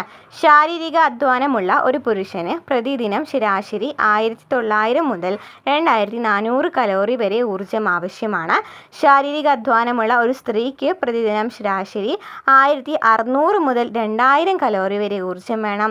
ഒരു മുതിർന്ന കുട്ടിക്ക് പ്രതിദിനം ശരാശരി 1200 മുതൽ 1400 കലോറി വരെ ഊർജ്ജം ആവശ്യമാണ്. അപ്പോൾ എന്താണ് കലോറി എന്ന് വെച്ചാൽ? ഭക്ഷണത്തിലെ ഊർജ്ജത്തിൻ്റെ അളവ് കണക്കാക്കുന്ന യൂണിറ്റിനെയാണ് കലോറി എന്ന് പറയുന്നത്. ശ്വസനം, രക്തചംക്രമണം തുടങ്ങിയ ശാരീരിക പ്രവർത്തനങ്ങൾ നിർവഹിക്കുന്നതിന് എന്താവശ്യമാണ്? കലോറി ആവശ്യമാണ്. ഒരു പുരുഷനാണെന്നുണ്ടെങ്കിൽ ശരാശരി 1900 മുതൽ 2400 കലോറിയാണ് ആവശ്യം. എന്നാൽ ഒരു സ്ത്രീക്കാണെങ്കിലോ 1600 മുതൽ 2000 കലോറി വരെ ഊർജ്ജം, കുട്ടിക്കാണെങ്കിൽ 1200 മുതൽ 1400 കലോറി വരെയാണ് ഊർജ്ജം ആവശ്യമുള്ളത്. ഇനി പോഷക മൂല്യങ്ങൾ നഷ്ടപ്പെടാതിരിക്കാൻ നമ്മൾ എന്ത് ചെയ്യണം? പച്ചക്കറി മുറിച്ചതിന് ശേഷം കഴുകുമ്പോഴൊക്കെ എന്ത് സംഭവിക്കുകയാണ്? പോഷക മൂല്യം നഷ്ടപ്പെടാണല്ലേ. അപ്പോൾ പഴങ്ങളും പച്ചക്കറികളും മുറിച്ചതിന് ശേഷം കഴുകാൻ പാടില്ല എന്നാണ് പറയുന്നത്. ഇനി നമുക്ക് വിലയിരുത്താമെന്ന് പറഞ്ഞിട്ട് ഒരു പോഷൻ നൽകിയിട്ടുണ്ട്, നമുക്ക് നോക്കാം. പോഷക ഘടകങ്ങളും അവ കൂടുതലായി അടങ്ങിയിരിക്കുന്ന ആഹാര വസ്തുക്കളും തന്നിട്ടുണ്ട്. ശരിയായ രീതിയിൽ വരച്ച് യോജിപ്പിക്കുക. കാർബോഹൈഡ്രേറ്റ് ഏതിലാണ്? കാർബോഹൈഡ്രേറ്റ് ഇതിലാണ്? ധാന്യങ്ങളിലാണ് അല്ലേ കാർബോഹൈഡ്രേറ്റ് ഉള്ളത്. ഇതിലാണ് ധാന്യങ്ങളിലാണ്. ഇനി ധാതുക്കൾ ഏതിലാണ് കൂടുതലും? ഇലക്കറികളിലാണ് ധാതുക്കൾ കൂടുതലായിട്ടുള്ളത്. ഇനി കൊഴുപ്പാണെങ്കിൽ എണ്ണയിലാണ് അല്ലേ, കൊഴുപ്പ് എണ്ണയിലാണ്. പ്രോട്ടീൻ ആണെങ്കിൽ പയറുവർഗ്ഗങ്ങൾ, മുട്ട എന്നിവയിലാണ്. നെക്സ്റ്റ് ക്വസ്റ്റ്യൻ എന്താണ്? അയഡിൻ അടങ്ങിയ ആഹാരം കഴിക്കാത്ത ഒരു വ്യക്തിക്ക് വരാവുന്ന ആരോഗ്യ പ്രശ്നങ്ങൾ എന്തെല്ലാമാണ്? അയഡിൻ അടങ്ങിയിട്ടുള്ളത്, അയഡിൻ നമ്മൾ നേരത്തെ പറഞ്ഞല്ലോ ഗോയിറ്ററാണ് അല്ലേ. അയഡിൻ്റെ അഭാവം മൂലം ഉണ്ടാകുന്ന രോഗം ഏതാണ്? ഗോയിറ്ററാണ്. നാരുകളെ ദഹിപ്പിക്കാൻ നമ്മുടെ ശരീരത്തിന് കഴിയില്ല. എന്തിനാണ് നാരുകളുള്ള ആഹാരം കഴിക്കണം എന്ന് പറയുന്നത്? നാം പറഞ്ഞല്ലേ, അത് നല്ല ദഹനം, വൻകുടലിലെ വിസർജ്യ വസ്തുക്കളുടെ പുറന്തള്ളൽ എന്നിവ സുഗമമാക്കുന്നത് എന്താവശ്യമാണ്? നാരുകൾ ആവശ്യമാണ്. ഇനി പല്ലിൻ്റെ ആരോഗ്യത്തിന് ഏത് പോഷകഘടകമാണ് വേണ്ടത്? ഈ പോഷകഘടകം നമുക്ക് ഏതൊക്കെ ആഹാര വസ്തുക്കളിൽ നിന്നും ലഭിക്കും? പല്ലിൻ്റെ ആരോഗ്യമായിട്ട് പറഞ്ഞതായിരുന്നു വൈറ്റമിൻ സി ആണല്ലേ പറഞ്ഞത്. നെല്ലിക്ക, നാരങ്ങ, പഴങ്ങൾ, മുരിങ്ങയില, പപ്പായ എന്നിവയിലൊക്കെ എന്താണ്? വൈറ്റമിൻ സി കൂടുതലായിട്ട് കാണപ്പെടുന്നുണ്ട്. ടീച്ചർ ഇന്ന് അയൺ ഗുളിക തന്നു, പക്ഷേ ഞാനത് കഴിച്ചില്ല. അപ്പോൾ അയൺ ഗുളികയുടെ ഇമ്പോർട്ടൻസ് എന്താണ് പറയുന്നത്? നമ്മൾ എന്താ പറയുന്നത്? രക്തത്തിൽ ഹീമോഗ്ലോബിൻ ഉൽപ്പാദിപ്പിക്കുന്നതിന് അയൺ ആവശ്യമാണ്. അപ്പോൾ കുട്ടി പറഞ്ഞതിന് നമ്മൾ യോജിക്കുന്നില്ല. കാരണം എന്താണ്? ഹീമോഗ്ലോബിൻ ഉൽപ്പാദിപ്പിക്കുന്നതിന് അയൺ ആവശ്യമാണ്. അപ്പോൾ അനീമിയയ്ക്ക് കാരണമാകുന്ന അയണിൻ്റെ കുറവ് തടയുന്നതിനായിട്ടാണ് സ്കൂളിൽ എന്ത് നൽകുന്നത്? അയൺ ഗുളിക നൽകുന്നത്. നെക്സ്റ്റ് എന്താണ്, വിറ്റാമിനുകളും ധാതുക്കളും നമ്മുടെ ശരീരത്തിന് കുറഞ്ഞ അളവിലല്ലേ ആവശ്യമുള്ളൂ. അതിനാൽ അവ അടങ്ങിയിട്ടുള്ള ഭക്ഷ്യവസ്തുക്കൾ ആഹാരത്തിൽ കുറച്ച് മാത്രം ഉൾപ്പെടുത്തിയാൽ മതിയല്ലോ എന്നൊക്കെ പറയുന്നുണ്ട്. ഇതിനോട് യോജിക്കുന്നുണ്ടെന്നാണ് ചോദിച്ചിരിക്കുന്നത്. എന്താണ് യോജിക്കുന്നില്ല അല്ലേ? കാരണം എന്താണ്, വിറ്റാമിനുകളും ധാതുക്കളും കുറഞ്ഞ അളവിൽ മാത്രമേ ശരീരത്തിന് ആവശ്യമുള്ളൂ എങ്കിലും വേണ്ടത്ര അളവിൽ അവ ലഭ്യമായില്ലെങ്കിൽ അതുമായി ബന്ധപ്പെട്ട അപര്യാപ്തത രോഗങ്ങൾ ഉണ്ടാകും. ഓക്കെ, ക്ലിയർ ആയല്ലോ? അപ്പോൾ ഇത്രയൊക്കെയാണ് നമ്മൾ ഇന്നത്തെ ഈ ചാപ്റ്റർ പറയുന്നത് കേട്ടോ. അപ്പോൾ ക്ലാസ്സുകൾ ഇഷ്ടപ്പെടാണ്, നമ്മുടെ ക്ലാസ്സുകൾ ഉപകാരപ്രദമാവുകയാണെന്നുണ്ടെങ്കിൽ സപ്പോർട്ട് ചെയ്യുക. അതുപോലെ തന്നെ ലൈക്ക് ചെയ്യുക, കമൻറ്റ് ചെയ്യുക കേട്ടോ. അടുത്ത ക്ലാസ്സുമായിട്ട് വീണ്ടും കാണാം.